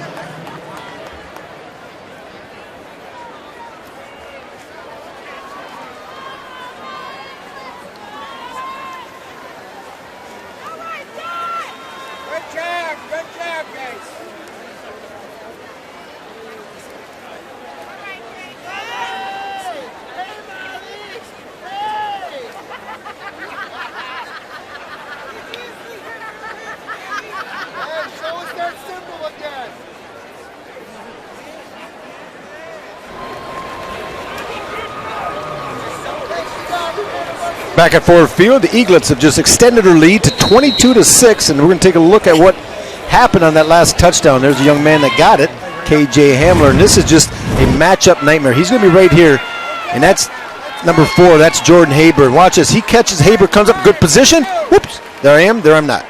He splits the seam, beats Cooper, gets in the end zone, and that's just, I'm a better athlete than the guy's trying to catch me right now. Well, that's just tough. What do you do? Haber's in position, and he's just better. That's the job, and that's what that play is designed to do, right? You want to make the first guy miss, yes, and then the rest of it. Right, you got one guy blocked. There's 2 defenders in, right there. One of them you have your receiver on. The other one is up to you to make miss. Cam Cooper and Bailey Edwards need a good return here. Cooper from the 9. Look out! Has to beat the kicker. Can't, but he does deliver a big-time return. Well, Orchard Lake's physicality kind of gets the better of him here. Let's let this run, slow it down, and stop it. Right here, this guy gives himself up, number 37. Gives himself up on the play. Well, what that does, that creates a seam. You have to keep your feet. Knocking a guy down and putting a hurt on a guy trying to block you is fine, but you can't take yourself out of the play. And when you do that, that created a nice seam. And Cameron Cooper exploited. Give Bulldogs good field position on the plus 43. Good job by John Krasinski, the kicker, to drive him out of bounds. Let's see what Jack Bush and Chelsea can do with it.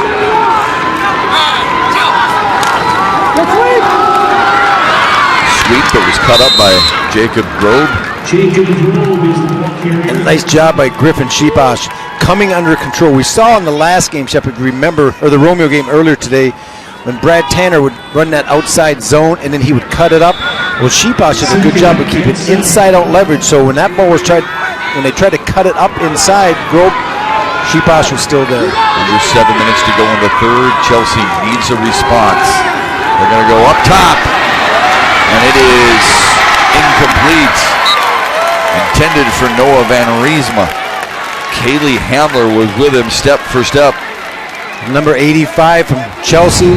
Reminds me of another 85 in high school back for the Bulldogs, Tony Scheffler. You see the big receiver go up. That's a pretty well-thrown ball. But nice cut. Look at that, raking through the hand. Is that Hamler? Yes. Yeah, I mean, he's making on both sides of the ball. That's a good job because that ball's going to be caught. I'm telling you. Noah Van Riesma is going to pull that in if he doesn't rake through the arm of the receiver. Chelsea 2 for 5 on third downs. Safe pass, but going a long way. Cooper, they could have a face mask here. A flag on the play. Ralph Holly was out there to create a disturbance. He does that well. Sure does. Good look at 59. I like his game. Didn't see a lot of tape on him prior to this, Shep, but I saw it and talked to people. Everyone knew who 59 was. Personal foul, face mask, defense, 15-yard penalty. Yep. Now that's not an automatic first down, right. but the 15 yards will be enough to move the chains. And that's going to be Holly, 59. Oh, yeah, that's a snapper. That's what happens when big guys chase little guys. They don't stop as quickly. Like those semis on the highway, when they hit their brakes, they lock them up, they slide a bit, and that's what Holly did there. He couldn't come under control enough, so he reached back and got nothing but mask. Yeah, the only fouls that result in automatic first downs are roughing the passer, roughing the kicker, roughing the snapper, and roughing the holder. So don't rough. Right. But it was enough to move the chains first and 10 for Chelsea. That was a huge help for the Bulldogs because they were struggling offensively. Bush wants to go up top again. He's got Edwards, and it's incomplete. Hamler again with him. Two dynamite athletes battling mano a mano. Yeah, KJ Hamler's going to have a tough decision to make when he leaves high school. Do I want to be a corner or do I want to be a wide receiver? Because he's pretty good at both. Somebody else might make that for him. Yeah, look at this. Once again, look at him locate the ball. I mean, we watch football at all levels, and I don't know how many times I can tell you where corners are in position, but they don't find the flight of the ball. Well, he locates the ball. That enables him to strip through the arm and not allow Bailey Edwards to pull it in. Well, the other thing is he's got good hands. You don't find a whole lot of corners who have good hands, right? Absolutely. Well, the ones that do, like Dre Bly, we saw over the years, had got a lot of interceptions because of that. Right. He was a Lion Pro Bowler, by the way. Bush throws on a slant. Oh, what a great catch! Inside the 10. Van Riesma hauled it in. Boy, Rubes, you always say as a big guy, you'd rather see the ball too high than too low. Perfect example. Yeah, and here it is. Look at Van Riesma. Gives him a nice target. Good acceleration out of the cut. It's an easier catch, especially for a 6'4" guy like Van Riesma. And this is a little bit what I thought we would see talking to Brad Bush. I said, what are your bread and butter passes? We're old school passing. A lot of the quick slants, quick outs, and so forth, and that was just a nice quick slant. You don't have to pass protect long when you do that. Picked up 22 on the play. Pressure comes! Was that a fumble? No, it wasn't. But Josh Ross just blew it up. Oh my. That is nothing. He's going to come right through here, and he's going to meet, all three are going to meet at the ball. Let it go. You see the motion. Oh, he actually comes across the gap, across the face of the center, and that might be something because of the motion. He reads it. The other backer, outside backer, slides in, replaces him, and he slides across the face. That's coaching there. That's knowing what's coming. It's good football IQ. 2nd and 14 for the corner, and incomplete. And they try to back shoulder throw. Yeah. Hamler would have none of that. This is where you need, I think you need Bailey Edwards. You got to get him out to the other side. You got to throw away from number one. Right, I agree. Because you're not going to have a lot of success throwing at that young man. So that being said, wherever he goes, I go the other way. Keep the same passes, throw your slants, throw your fades, your back shoulder, whatever you want, but don't throw at number one. Make somebody else beat you, right? Sure. Alex Vasquez is split wide to the left. Van Riesma's out of the game. Edwards is in the slot to the right and matched up with Hamlin. Maybe a smash route here. Maybe Edwards going to the corner. Bush throws for the corner. Cooper, touchdown! That was well designed. Well, we talk about the smash route. This is actually a wheel route where they're going to take Cooper. We're going to take a look here. He's right here. They're going to run inside and then bring him down the side. Let it go. So they're going to clear with the outside guy. That's just a wheel route. He's going to set down, creates a natural pick as well. And then Cooper comes clean, catches the ball, and the Bulldogs still with a little bit of bite here. Now, this is a big 2-point conversion because this could get him within make it a one-possession game.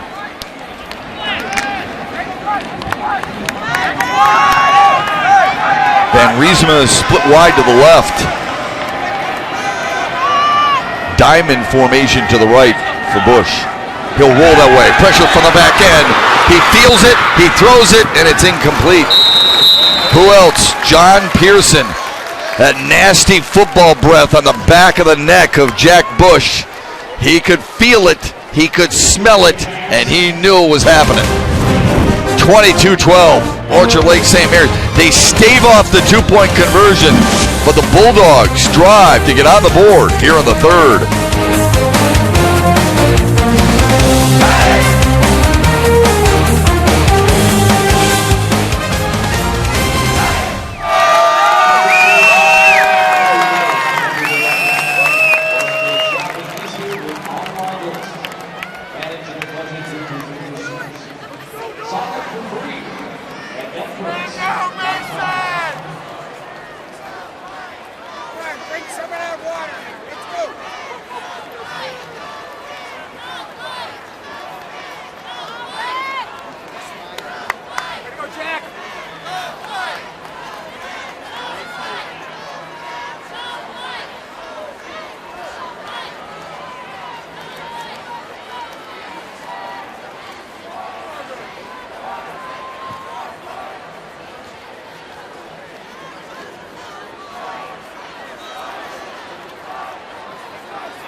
We're going to take a look right here. This is kind of the old pick play. It's not a pick because the receiver is curling down. All he's going to do is run here and hook, let it go, and then the inside backer who has to try to get outside. You see number 55, Dwayne Chapman, he runs into the cornerback. So that's a really good job, and you're not going to ever see that as a pick call because the tight end who was split wide, he'd already sat down there and he was established his position before Chapman even ran into him. That's his route. Yeah, but Chapman's got man-to-man coverage with Cooper out of the backfield. You can't have that executed any better. When you draw it up, that is what you hope for. Good drive that took a little bit more than 2 minutes. Helped out by the face mask penalty by Orchard Lake St. Mary's. Hamler and Johnson are deep to receive a little pooch kick. A fair catch. Fumbled! Oh, Chelsea had it for a moment. Do they recover? Yes, they do!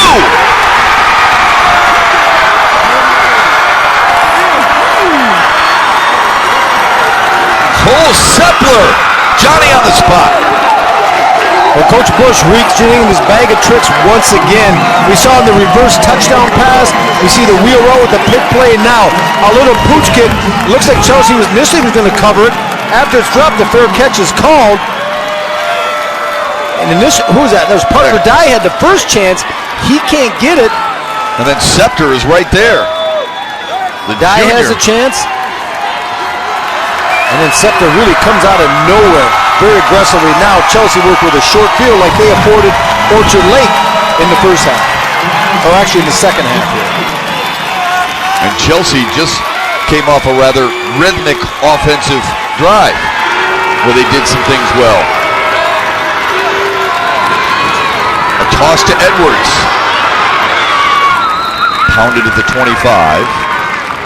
That's one way to get him involved. You just got to find a way, don't you? Yeah, the thing is that Orchard Lake just flows so well. You'd like to get Bailey in a little bit of space out there because he's got a lot of good natural shake, and he's kind of a, what do you call it, a little slasher, but really Orchard Lake was there to get him before he could really get going. To see them move him, have him run a route off motion. See if they do that here in the second half. He's in the slot to the right. And you got Hamler once again down here on Noah Van Riemsel. You have the big height advantage. Sights on a draw. Nothing. Good read by Patrick Henry, the defensive tackle for Orchard Lake St. Mary's. Boy, if you're Chelsea, there's a part of you, tell me if you think I'm wrong here, that thinks, you know what, 4-down territory, we got to take advantage of it. You recover a play like that, you get that turnover that we talked about at the beginning of the broadcast. You make a play, you got to make them pay. I tell you, I don't give up on Van Riesman. Now, I'm not sure I'm going to try to throw over the top, but that height advantage, just have him run a curl, throw it up high, and make Hamler try to make a play on it. Or a slant, or go the other way, and a good tackle right away. Boy, that's a nice job by Tyler Cochran, the senior, coming up and delivering the blow to stop Jacob Sheets right in his tracks. You know, with the exception of that last touchdown where Cooper got free on that wheel route, this Orchard Lake defense has been in position the entire evening to make plays. You look at Cochran square up and make the play on the big tight end, Jacob Sheets.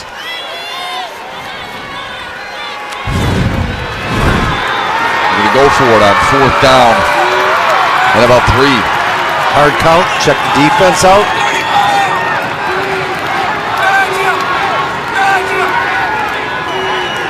See a timeout. What do you do here? Now you got a kicker, Graham Curris, who has made 5 field goals this year. But you're right, and that would make it a 1-possession game. Right. But I don't know. You've had your struggles offensively. I guess you could argue that maybe that's why you try to take the 3. But it would be a 37-yard field goal attempt indoors. That might, you have to know your team, know your kicker. If you have faith that Curtis could make it, I would kick it. But that being said, you need to try to get a touch. I really think you need to try to get your touchdown right now. You got deep. You got the turnover. As we said, when you make a play, make them pay. So offensively, I still don't give up on Van Riesma. You got a 6'4" kid against a 5'9". When you're giving up 7 inches plus with arm length, you're probably giving up 10 inches. Throw it up. Let him go get it. Make Hamler come through him. Do it where you get your body between you and the defender. That's important. So if you don't catch it, maybe you get an interference call with Hamler trying to come through the receiver. Yeah, he's 6'4", Edwards 6'3", and Alex Vasquez, 88, is 6'5". One of those guys have to be able to help you here. Well, they're going to go with more of a run set. They're going with a field goal. Oh, you're right. Yeah, they're going to go with a field goal here. You better protect. Now, they got one blocked earlier in the game. They got their extra point blocked. Correct. Jack Bush is the holder. Trevor Kingsley is the long snapper. Graham Curris from 37 yards away. It's a fake, and it's a pitch, and they want to throw it, and they'll do that unsuccessfully. Wow. That was played perfectly by Orchard Lake St. Mary's. Unbelievable. This defensive unit now is one of the most physical, fast defenses I've seen, but one of the most disciplined and well-coached. I mean, you have a fake, you have an option pitch, and you release a tight end to the corner, and everything's covered. That's going to be a run-pass option that Curris, when he gets his snap, you're going to watch it. They're going to run option with Curris. Now, when he gets it, if it's there, he can run it. Instead, he throws it up. Well, Brad Bush is upset because he thinks Griffin Sheeposh tugged at the jersey of Jacob Sheets. Well, I don't know. I think that's a decent no call, even a former receiver. He was just battling through. They run it up the middle.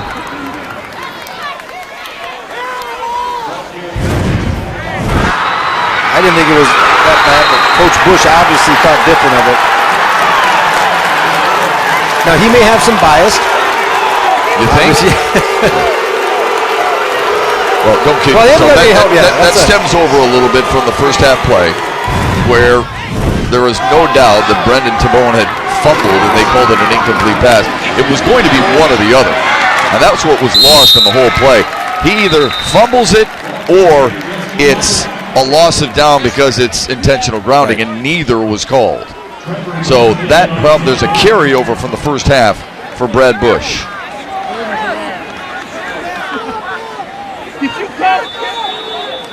Third down and short for Orchard Lake St. Mary's with 2 minutes left to go in the third.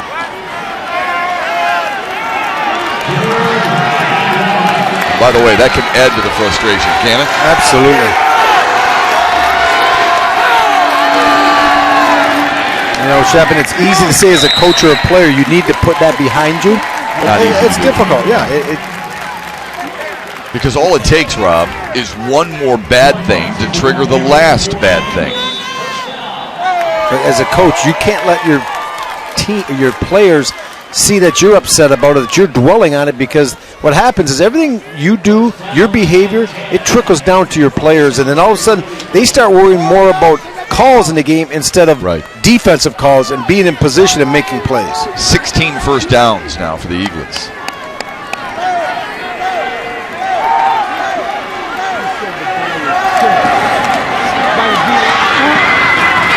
Ryan Johnson with some spring in his step to get to the 40.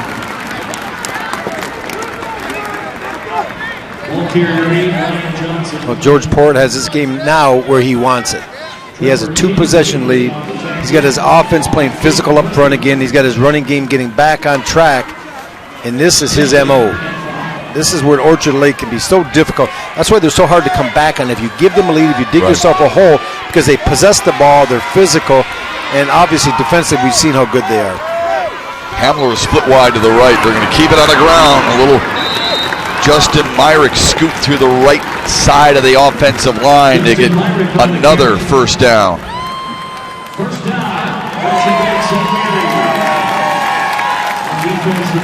Let's get this Chelsea front. We're talking about the rushing yards that Orchard Lake has had. You said earlier, one of their longest runs was a 13-yard carry, and Downer, Kelly, McTaggart, and Kinsley, they've battled tough. Yeah. They've done a good job against a very good offensive line of the Eaglets. All seniors up front for Chelsea on that defensive line.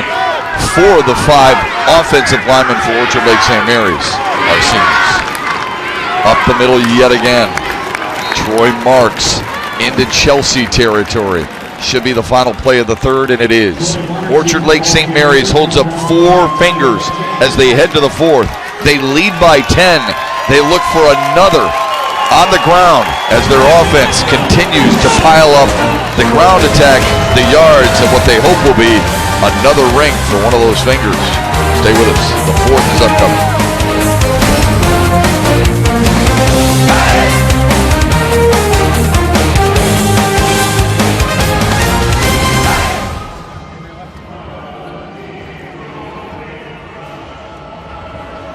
You need commitment.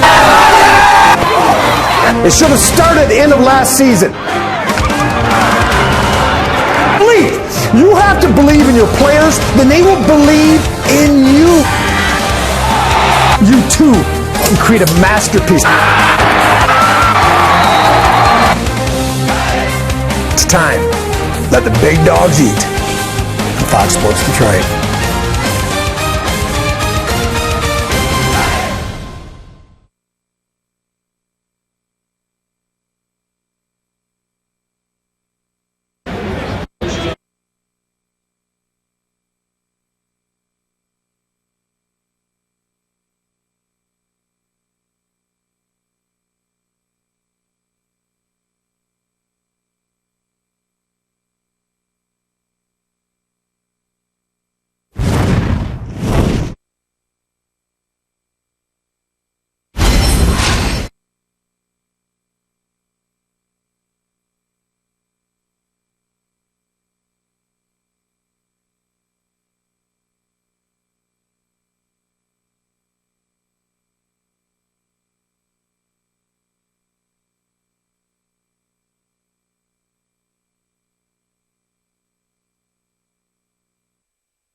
You need commitment. It should have started at the end of last season. Believe. You have to believe in your players, then they will believe in you. You too can create a masterpiece. It's time. Let the big dogs eat. Fox Sports Detroit.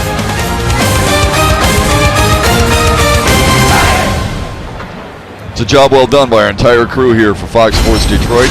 You got that right. All these guys do a great job. I mean it. They're all working professional events. They put their heart and soul into the high school state championships just like they do with the Wings, Pistons, Tigers, and Lions. Well, Shep, if they can make me look good, you know they're talented. You know that, right? You help. Yeah. Full ball behind him. Look out. Oh, a little shake by Myrick.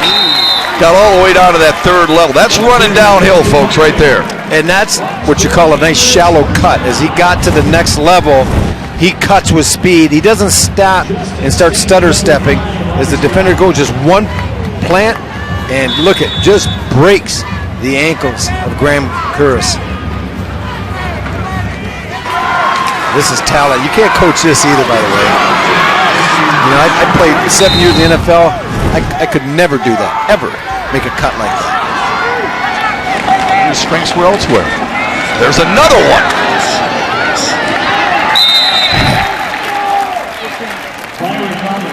We use that cliche of making a guy miss in a phone booth. That's Justin Myrick on these last 2 runs, huh? Absolutely. We got another look here. Just a lead play with other back heading through, and he's kind of feeling it now. And the Chelsea defense obviously is wearing down. I'm not sure how many running plays Orchard Lake has ran tonight, but it's got to be upwards of 40, and that defensive front is getting pretty tired. Well, good job by the offensive line. You know, McCarthy, Nardicchio, Josviak, Kowalski, Kolwich, they're just wearing them down. Big bodies up front. And it's a pick your poison. That's Rashaan Allen. We've seen Allen, we've seen Marks, we've seen Myrick, we've seen Brandon Adams. All 4 of the guys toting the rock. Ryan Johnson toting the rock. I mean, these guys are all making Chelsea pay. Yeah, it's not like you get their best back tired. He's on the sidelines. Right. Okay, now we can make some hay defensively because they just roll another one out who's just as good. And there's no drop-off. It's not like you're going from Barry Sanders to Eric Lynch. With all due respect to Eric Lynch, good guy out of Grand Valley, but not the same type of a back. These guys can hurt you in so many different ways. 2nd and 6. Myrick again. He took a blow on the sidelines and then came back in and got a first down.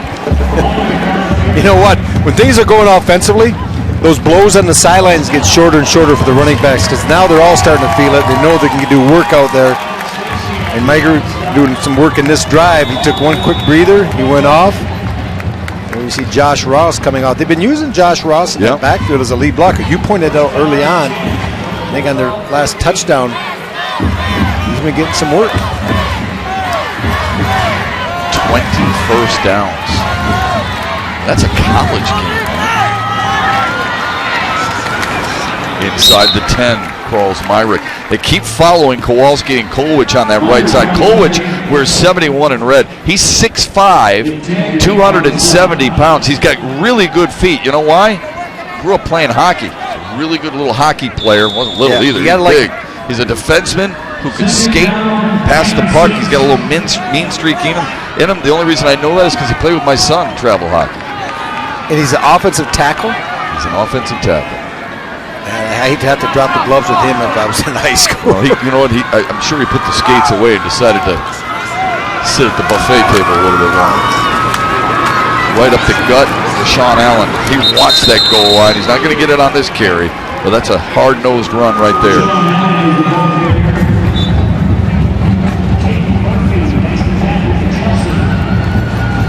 It is something to watch. I mean, when it's good, when it's clicking, when they're hitting those holes and they're reaching that second level, watching a team run the ball effectively can be just as fun as watching a team spinning around the yard. Absolutely. Our mindset watching football is in kind of changed, or I'd like to say warped over the past 25 years because it's become such a passing game. Yeah. And I looked at some old stats when I played, Chef, and we'd have games where we'd run for 175 and throw for 170. And that's unheard of nowadays where a team in the NFL will outrush what they run, or what they outrush what they pass for. But Orchard Lake's like that. They're old school, but they are very, very physical, and I love the way they come off. Touchdown, Eaglets. Justin Myrick, his second of the night. And you know who paved the way? Yeah, I'm going to guess number 5, Yep, Josh Ross. It's funny, you let those defensive players get on the offensive side of the ball, and they're happy. He's going to be right here. He's going to be the one that leads the caravan right up through the hole. He gets the lead block, and Myrick's not stupid now.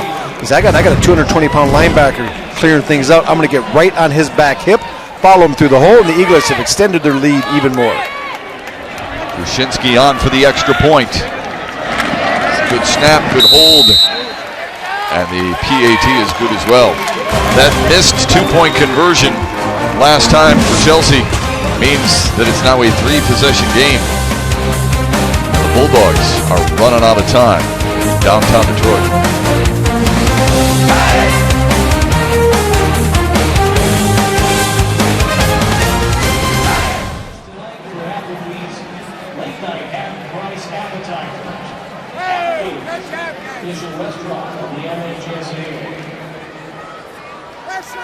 Don't forget to be among the first to honor your team after today's championship game.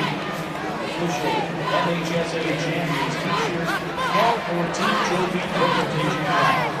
These special souvenirs will be available in limited quantities. Merchandise stand will be Great Day Adrian at the conclusion of the award ceremony.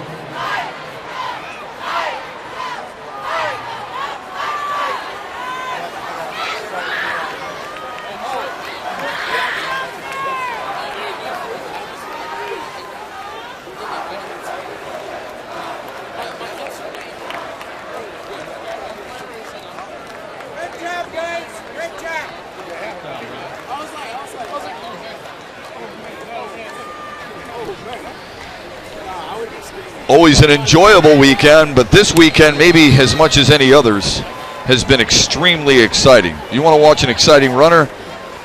Take a gander at number 3 in red, Justin Myrick tonight. Capping off that play right there, a 90-yard performance so far, and a couple of scores. Yeah, and what a weekend it's been here at Ford Field. I mean, this game right now is only a 17-point game in the fourth quarter, and this is the biggest deficit at this point in the tournament this late in the game of any of the 8 games.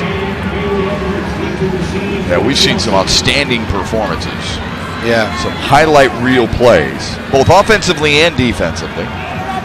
Cam Cooper and Bailey Edwards back deep to receive the kick, and needless to say, Chelsea needs to score and score quickly. Squibbed and fielded at the 38-yard line. Now, it can be difficult to pinpoint just one highlight play from 8 different games, but take a look at what took place in the Division II championship game. Armani Posey to Don Corley for the win. Now this happens with 2 seconds on the clock, so this is the last play of the game, the only time that MLK led the Red Arrows in the entire game. You know what the surprising thing about that play is? No. The cornerback for Lowell got a right hand on the ball. Well, what's surprising to me is that they didn't have safety top over to help against maybe the top or one of the 2 top receivers in the state of Michigan. It's a shame Noel Dean's Red Arrows played so well and led for that entire game until the final 2 seconds. Great game plan by him. Here's one going over the top. And that's incomplete. Nice play by Richard Bowens. So that was Division II, by the way. Here's what else took place. Anything jump out or surprise you? Well, that first game, I thought you'd see much more scoring between 2 Division VIII powers, but that was 0-0 at half, and Muskegon Catholic scores late, and MLK, we just saw the highlight of that. In Ithaca, Clinton, we knew coming in, we talked Shep on the show a lot, this was a team to be reckoned with, and they held an early lead, but Ithaca came out in the second half and just rolled it. Jake Smith was really good. Jake Smith was unbelievably athletic, and Zealand West and Coach Shillito, they did what they do, and that score a whole bunch of points and limits you to not as many. That was tight early on, and then they just kind of pulled away, huh? Yep. Jack Bush throws, and that's enough for a first down, getting Bailey Edwards involved. It's a good throw there by Bush, because when you run, when you're flush from the pocket and you run up into the pocket, the ball has a tendency to go further. Sometimes quarterbacks forget that. Yeah, and what I like, and we haven't had a real good test sample, or sample size rather, what Jack Bush can do. I think given some time, I like his delivery, I like his mechanics, and I like his accuracy. Now, he's been under unbelievable duress the entire evening, so I'm not sure we're seeing exactly how good this young man is, but we will in the future. John Pearson and Ralph Holly have done that on a regular basis. Sights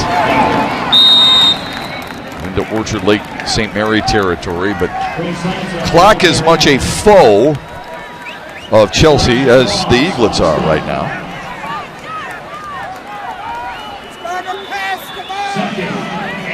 Brad Bush's club could score twice and have 2-point conversions with each, but still would be a point shy. It's a 3-possession game, so they got to try to score and score quickly. Bush to throw. Pressure comes. Slips away. Oh, and what a connection. That's an incredible freelance play to Noah Van Riesma. Now, somebody ran out of bounds. I saw the official throw his hat on the sideline. He's hatless over there now. Was it Van Riesma ran out, or was it a different player?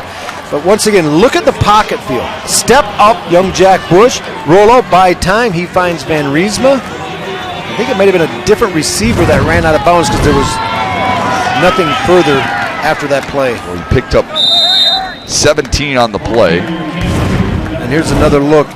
Here's Van Riesma. This is what you like about a receiver. Keep working quarterback scrambles. Start moving away from him. Give him a target. Give him an out.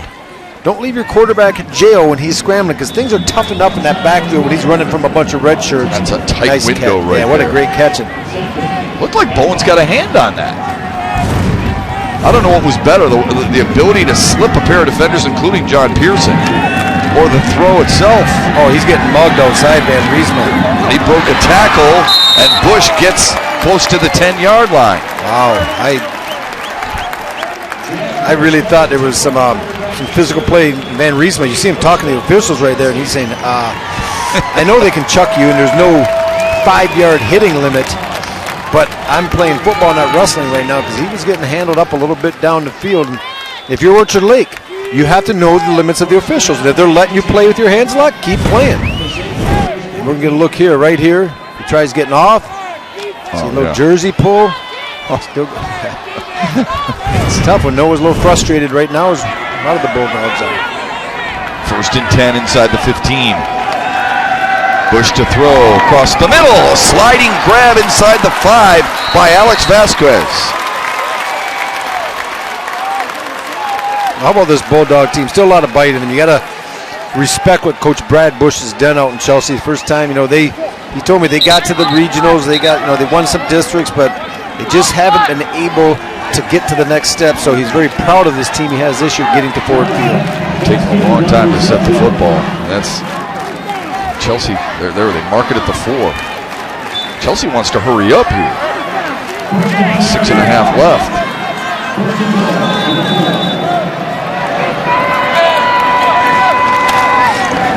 Cooper with a bounce. Doesn't help. Kaylee Hamler. You're right. I don't know whether he's a better receiver or corner. Well, that time, good debate. KJ Hamler, he's playing some press coverage on Van Riesma, but when he sees Cooper coming to the edge, he's able to come off his receiver, get penetration, and take down a big running back for little or no gain. I think he's been the best player on the field. I know you like defensively John Pearson, but I'm with you. Yeah, it's I'm usually not going to. I'm usually not going to try to build a team around a defensive back, but my defensive back's also an outstanding receiver. Right.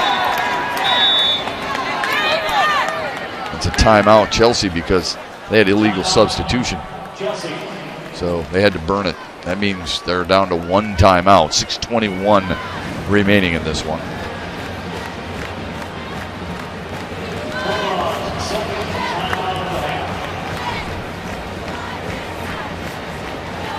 We talk about Hamler and we talked about Pearson. We've mentioned Ralph Holly a little bit. Brendan Tabone has had really just one mistake. Well, he does a nice job getting the ball out. He did throw the one bad pick. And I tell you what, these are Menards. brings you the big money moments, and there's a lot of them for the Eaglets tonight, and made by quarterback to bone, but mostly by that young man right there, KJ Hamler. What a talent he is, and you package him with Justin Myrick, and you can see why Menards brings you all these big moments, Shep. Yeah, Tabone hasn't had to throw it a whole lot. Offensive line has given him some time. When you've got that running attack, it really keeps defenses on their toes. Here's the 9th play of this drive for Chelsea. So far, they've traveled 59 yards. They're going to make it 58 or 57 because of that hit from Patrick Henry. The defense up front, Pearson, Henry, Holly, Matoyer, they've been really strong. You know, we haven't even talked much about Cochran and Bashir on the back end because they haven't got to that level in the running game. In the passing game, Chelsea likes to throw everything to the perimeter, all the quick stuff, so they haven't tested this defense down the middle of the field. But Sheeposh and Glanton have done a good job as well on the corners. 7th tackle for loss. Bush on a fade, no way. Got to be able to get off the jam, but Van Riemsler couldn't because Richard Bowens did a good job of getting his hands inside first. What we're going to see here, look at this. Look at the way defensive Patrick Henry finishes that tackle. And they just got a lot of bodies up front that can play. So 4th down now for Chelsea. Points to his chest, showing us about St. Mary's. Yeah, he wasn't doing the thumbs to the back. No, not showing his name, supporting his team. And I can live with that a lot more. No doubt. Chelsea will spread them out on a 4th and goal. From the 5, Bush has to have it. And he won't get it.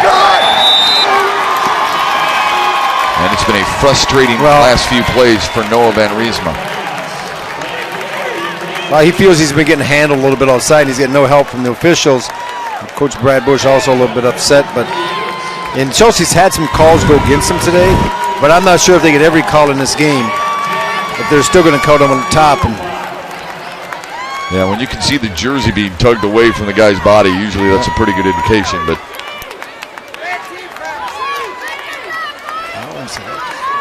I've seen worse. I think that wasn't that bad. Yeah, I mean, he had the arm wrapped a little bit, and that's a lot of frustration on that young man.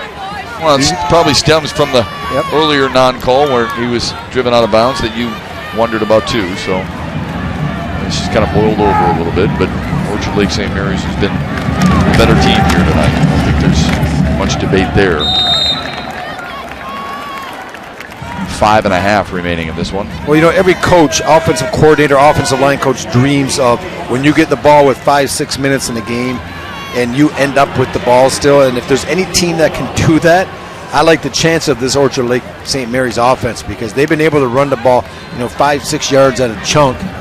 As you said, 21, 22 first down. So this team's been very effective. There's a look at why defensively you have Holly, Dwayne Chapman. Inside you have Patrick Henry. These are the guys that have been getting it done along with Rashaan Matoyer. Bulldogs show blitz, and it paid off for him. Darwin Downer on the tackle there, the 6 foot, 190-pound senior defensive end.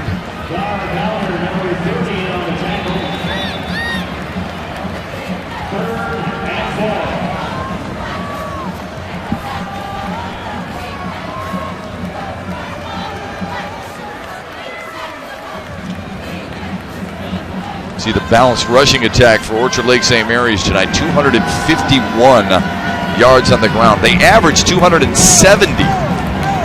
per game. George Porrick call a timeout. I think he did. It's the first one he's burned here in the second half. He's 4-13 away from a 6th state championship and the 2nd in as many years.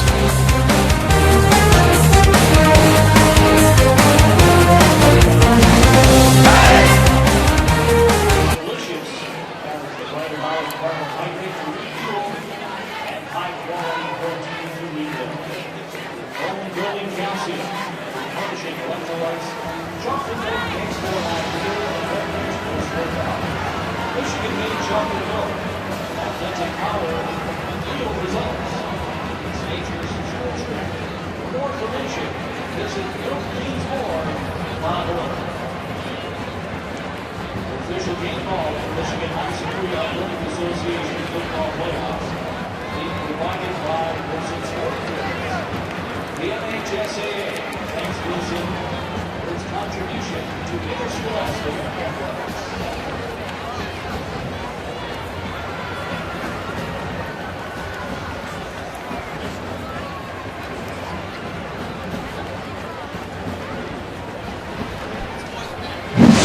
Welcome back to Ford Field, where the Orchard Lake St. Mary's is trying to convert a third down, leading 29-12 with only 4:13 remaining.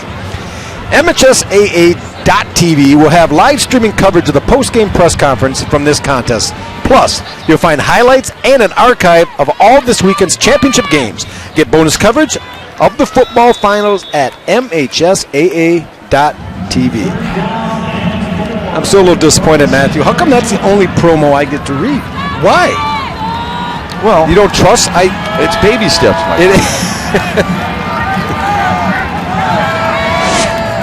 Pretty good success rate on third down for Orchard Lake St. Mary's. Actually, it pales in comparison to what they did during the year. They converted 71% of their third down tries. How about Ross getting the ball tonight? He got the first down, too. Well, you know what? You've brought him in numerous times to be the lead blocker in short yardage and goal line situations. Yeah. But you got to feed the big fella. After a while, you got to give him a little taste. Sure, a little sugar. Ball, yeah. Why not, you know?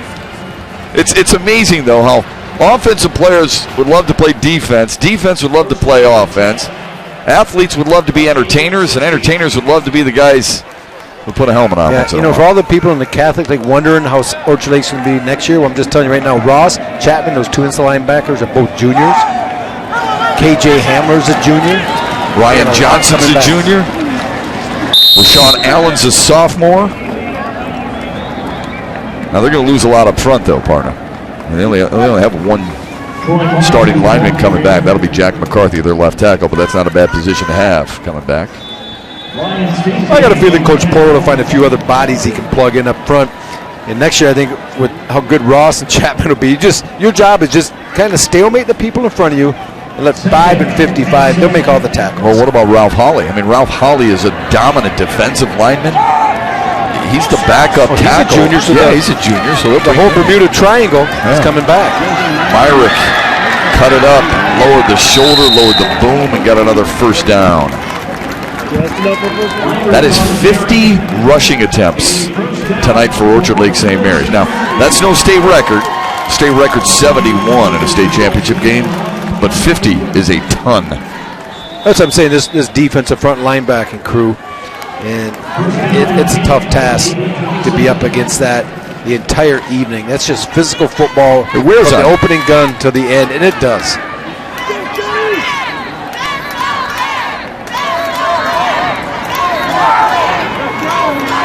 Tabone takes his time. Allen, another 5-yard gain. I know you want to see chunk plays, and we saw that in the D5 game. I think we saw 10 chunk plays.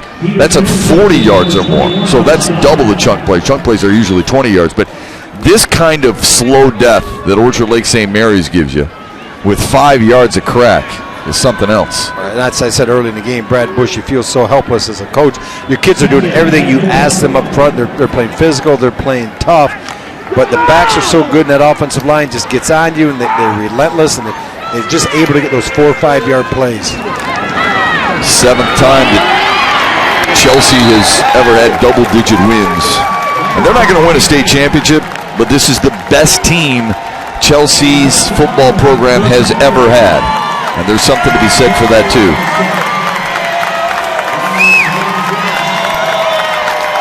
Myrick just salted it away with another first down, despite having another timeout in his back pocket. Brad Bush is going to use it. He may use it eventually, maybe to get some seniors in or some other kids into the game, so they have the opportunity to say, I played in the state championship game. You see that a lot of times with coaches. Yeah.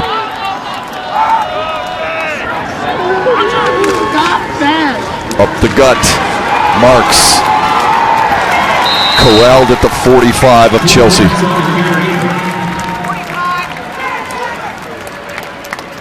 Now you see a few bodies coming in. By the rushing statistics for Orchard Lake St. Mary's. I think that's Cass Shagan coming in. Number 67 reported into the game. Number 11, Jacob Rhodes is in the game. So we're starting to see a few fresh bodies. 295 rushing yards for the Eaglets tonight. They have two players over 100 yards, Myrick and Marks. Tabone will probably take a knee, so they'll lose a yard there. But Orchard Lake St. Mary's, who won back-to-back titles in 99 and 2000, will do it again here in 2014-15.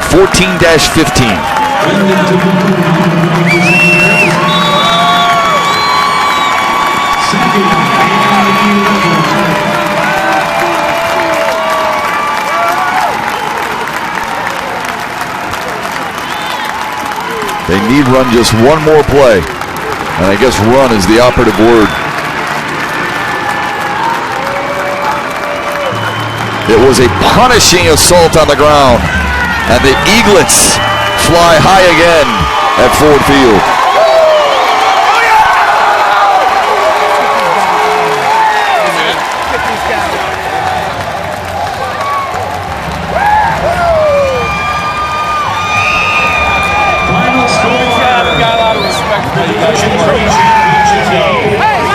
Well, you can hear Brad Bush right there and George Port. Hey, we got a lot of respect for you guys because it was a whale of a battle.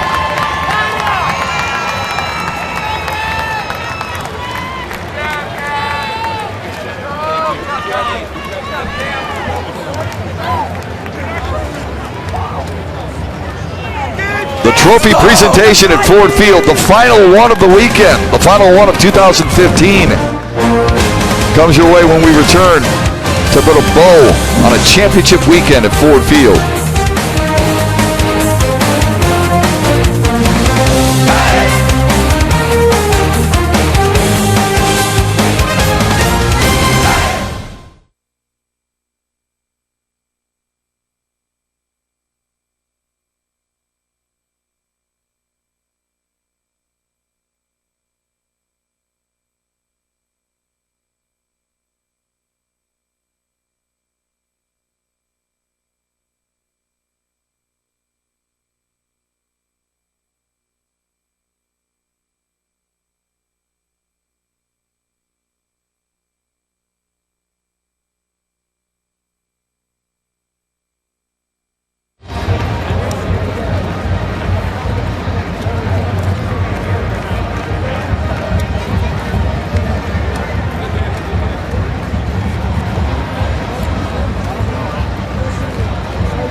The MHSAA Football Finals on Fox Sports Detroit are brought to you by Arby's. Try the new A1 Special Reserve Steak Sandwich today.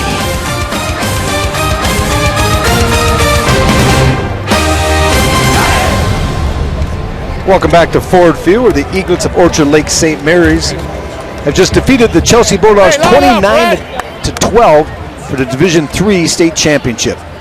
The plays of the game are brought to you by Toyota, and it starts and ends with this young man right here. Justin Myrick, 104 yards on 20 carries, He was a physical, crafty, elusive running back the entire day, just showing what he can do, and he was really a thorn in the side the entire evening for the Chelsea Bulldogs. He could make plays in the open field. He could also finish at the goal line, as you see here. So outstanding job by Justin Myrick. They rushed for 293 yards. That's a highlight reel for everybody. And there's some highlights that we had from earlier all weekend long. Ishpeming wins their third straight. Romeo wins their first. Grand Rapids West Catholic becomes the 8th school to win 3 in a row. And then Orchard Lake St. Mary's back-to-back titles. You want to extend it a little bit. 3 titles in the last 5 seasons to spoil the first ever Chelsea trip to Ford Field. Rob Rubick, we've been spoiled this weekend. It's been fun.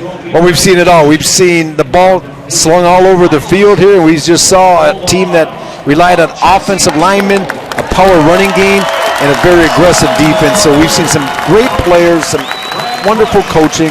Hats off to the officials to give it their time to come here also. So it's been a great 2-day shove. I enjoy it. I know you do each and every year. Sure do. Right there's a very happy nest of eaglets. Big round of applause for these teams and all the participants. It's difficult to get here.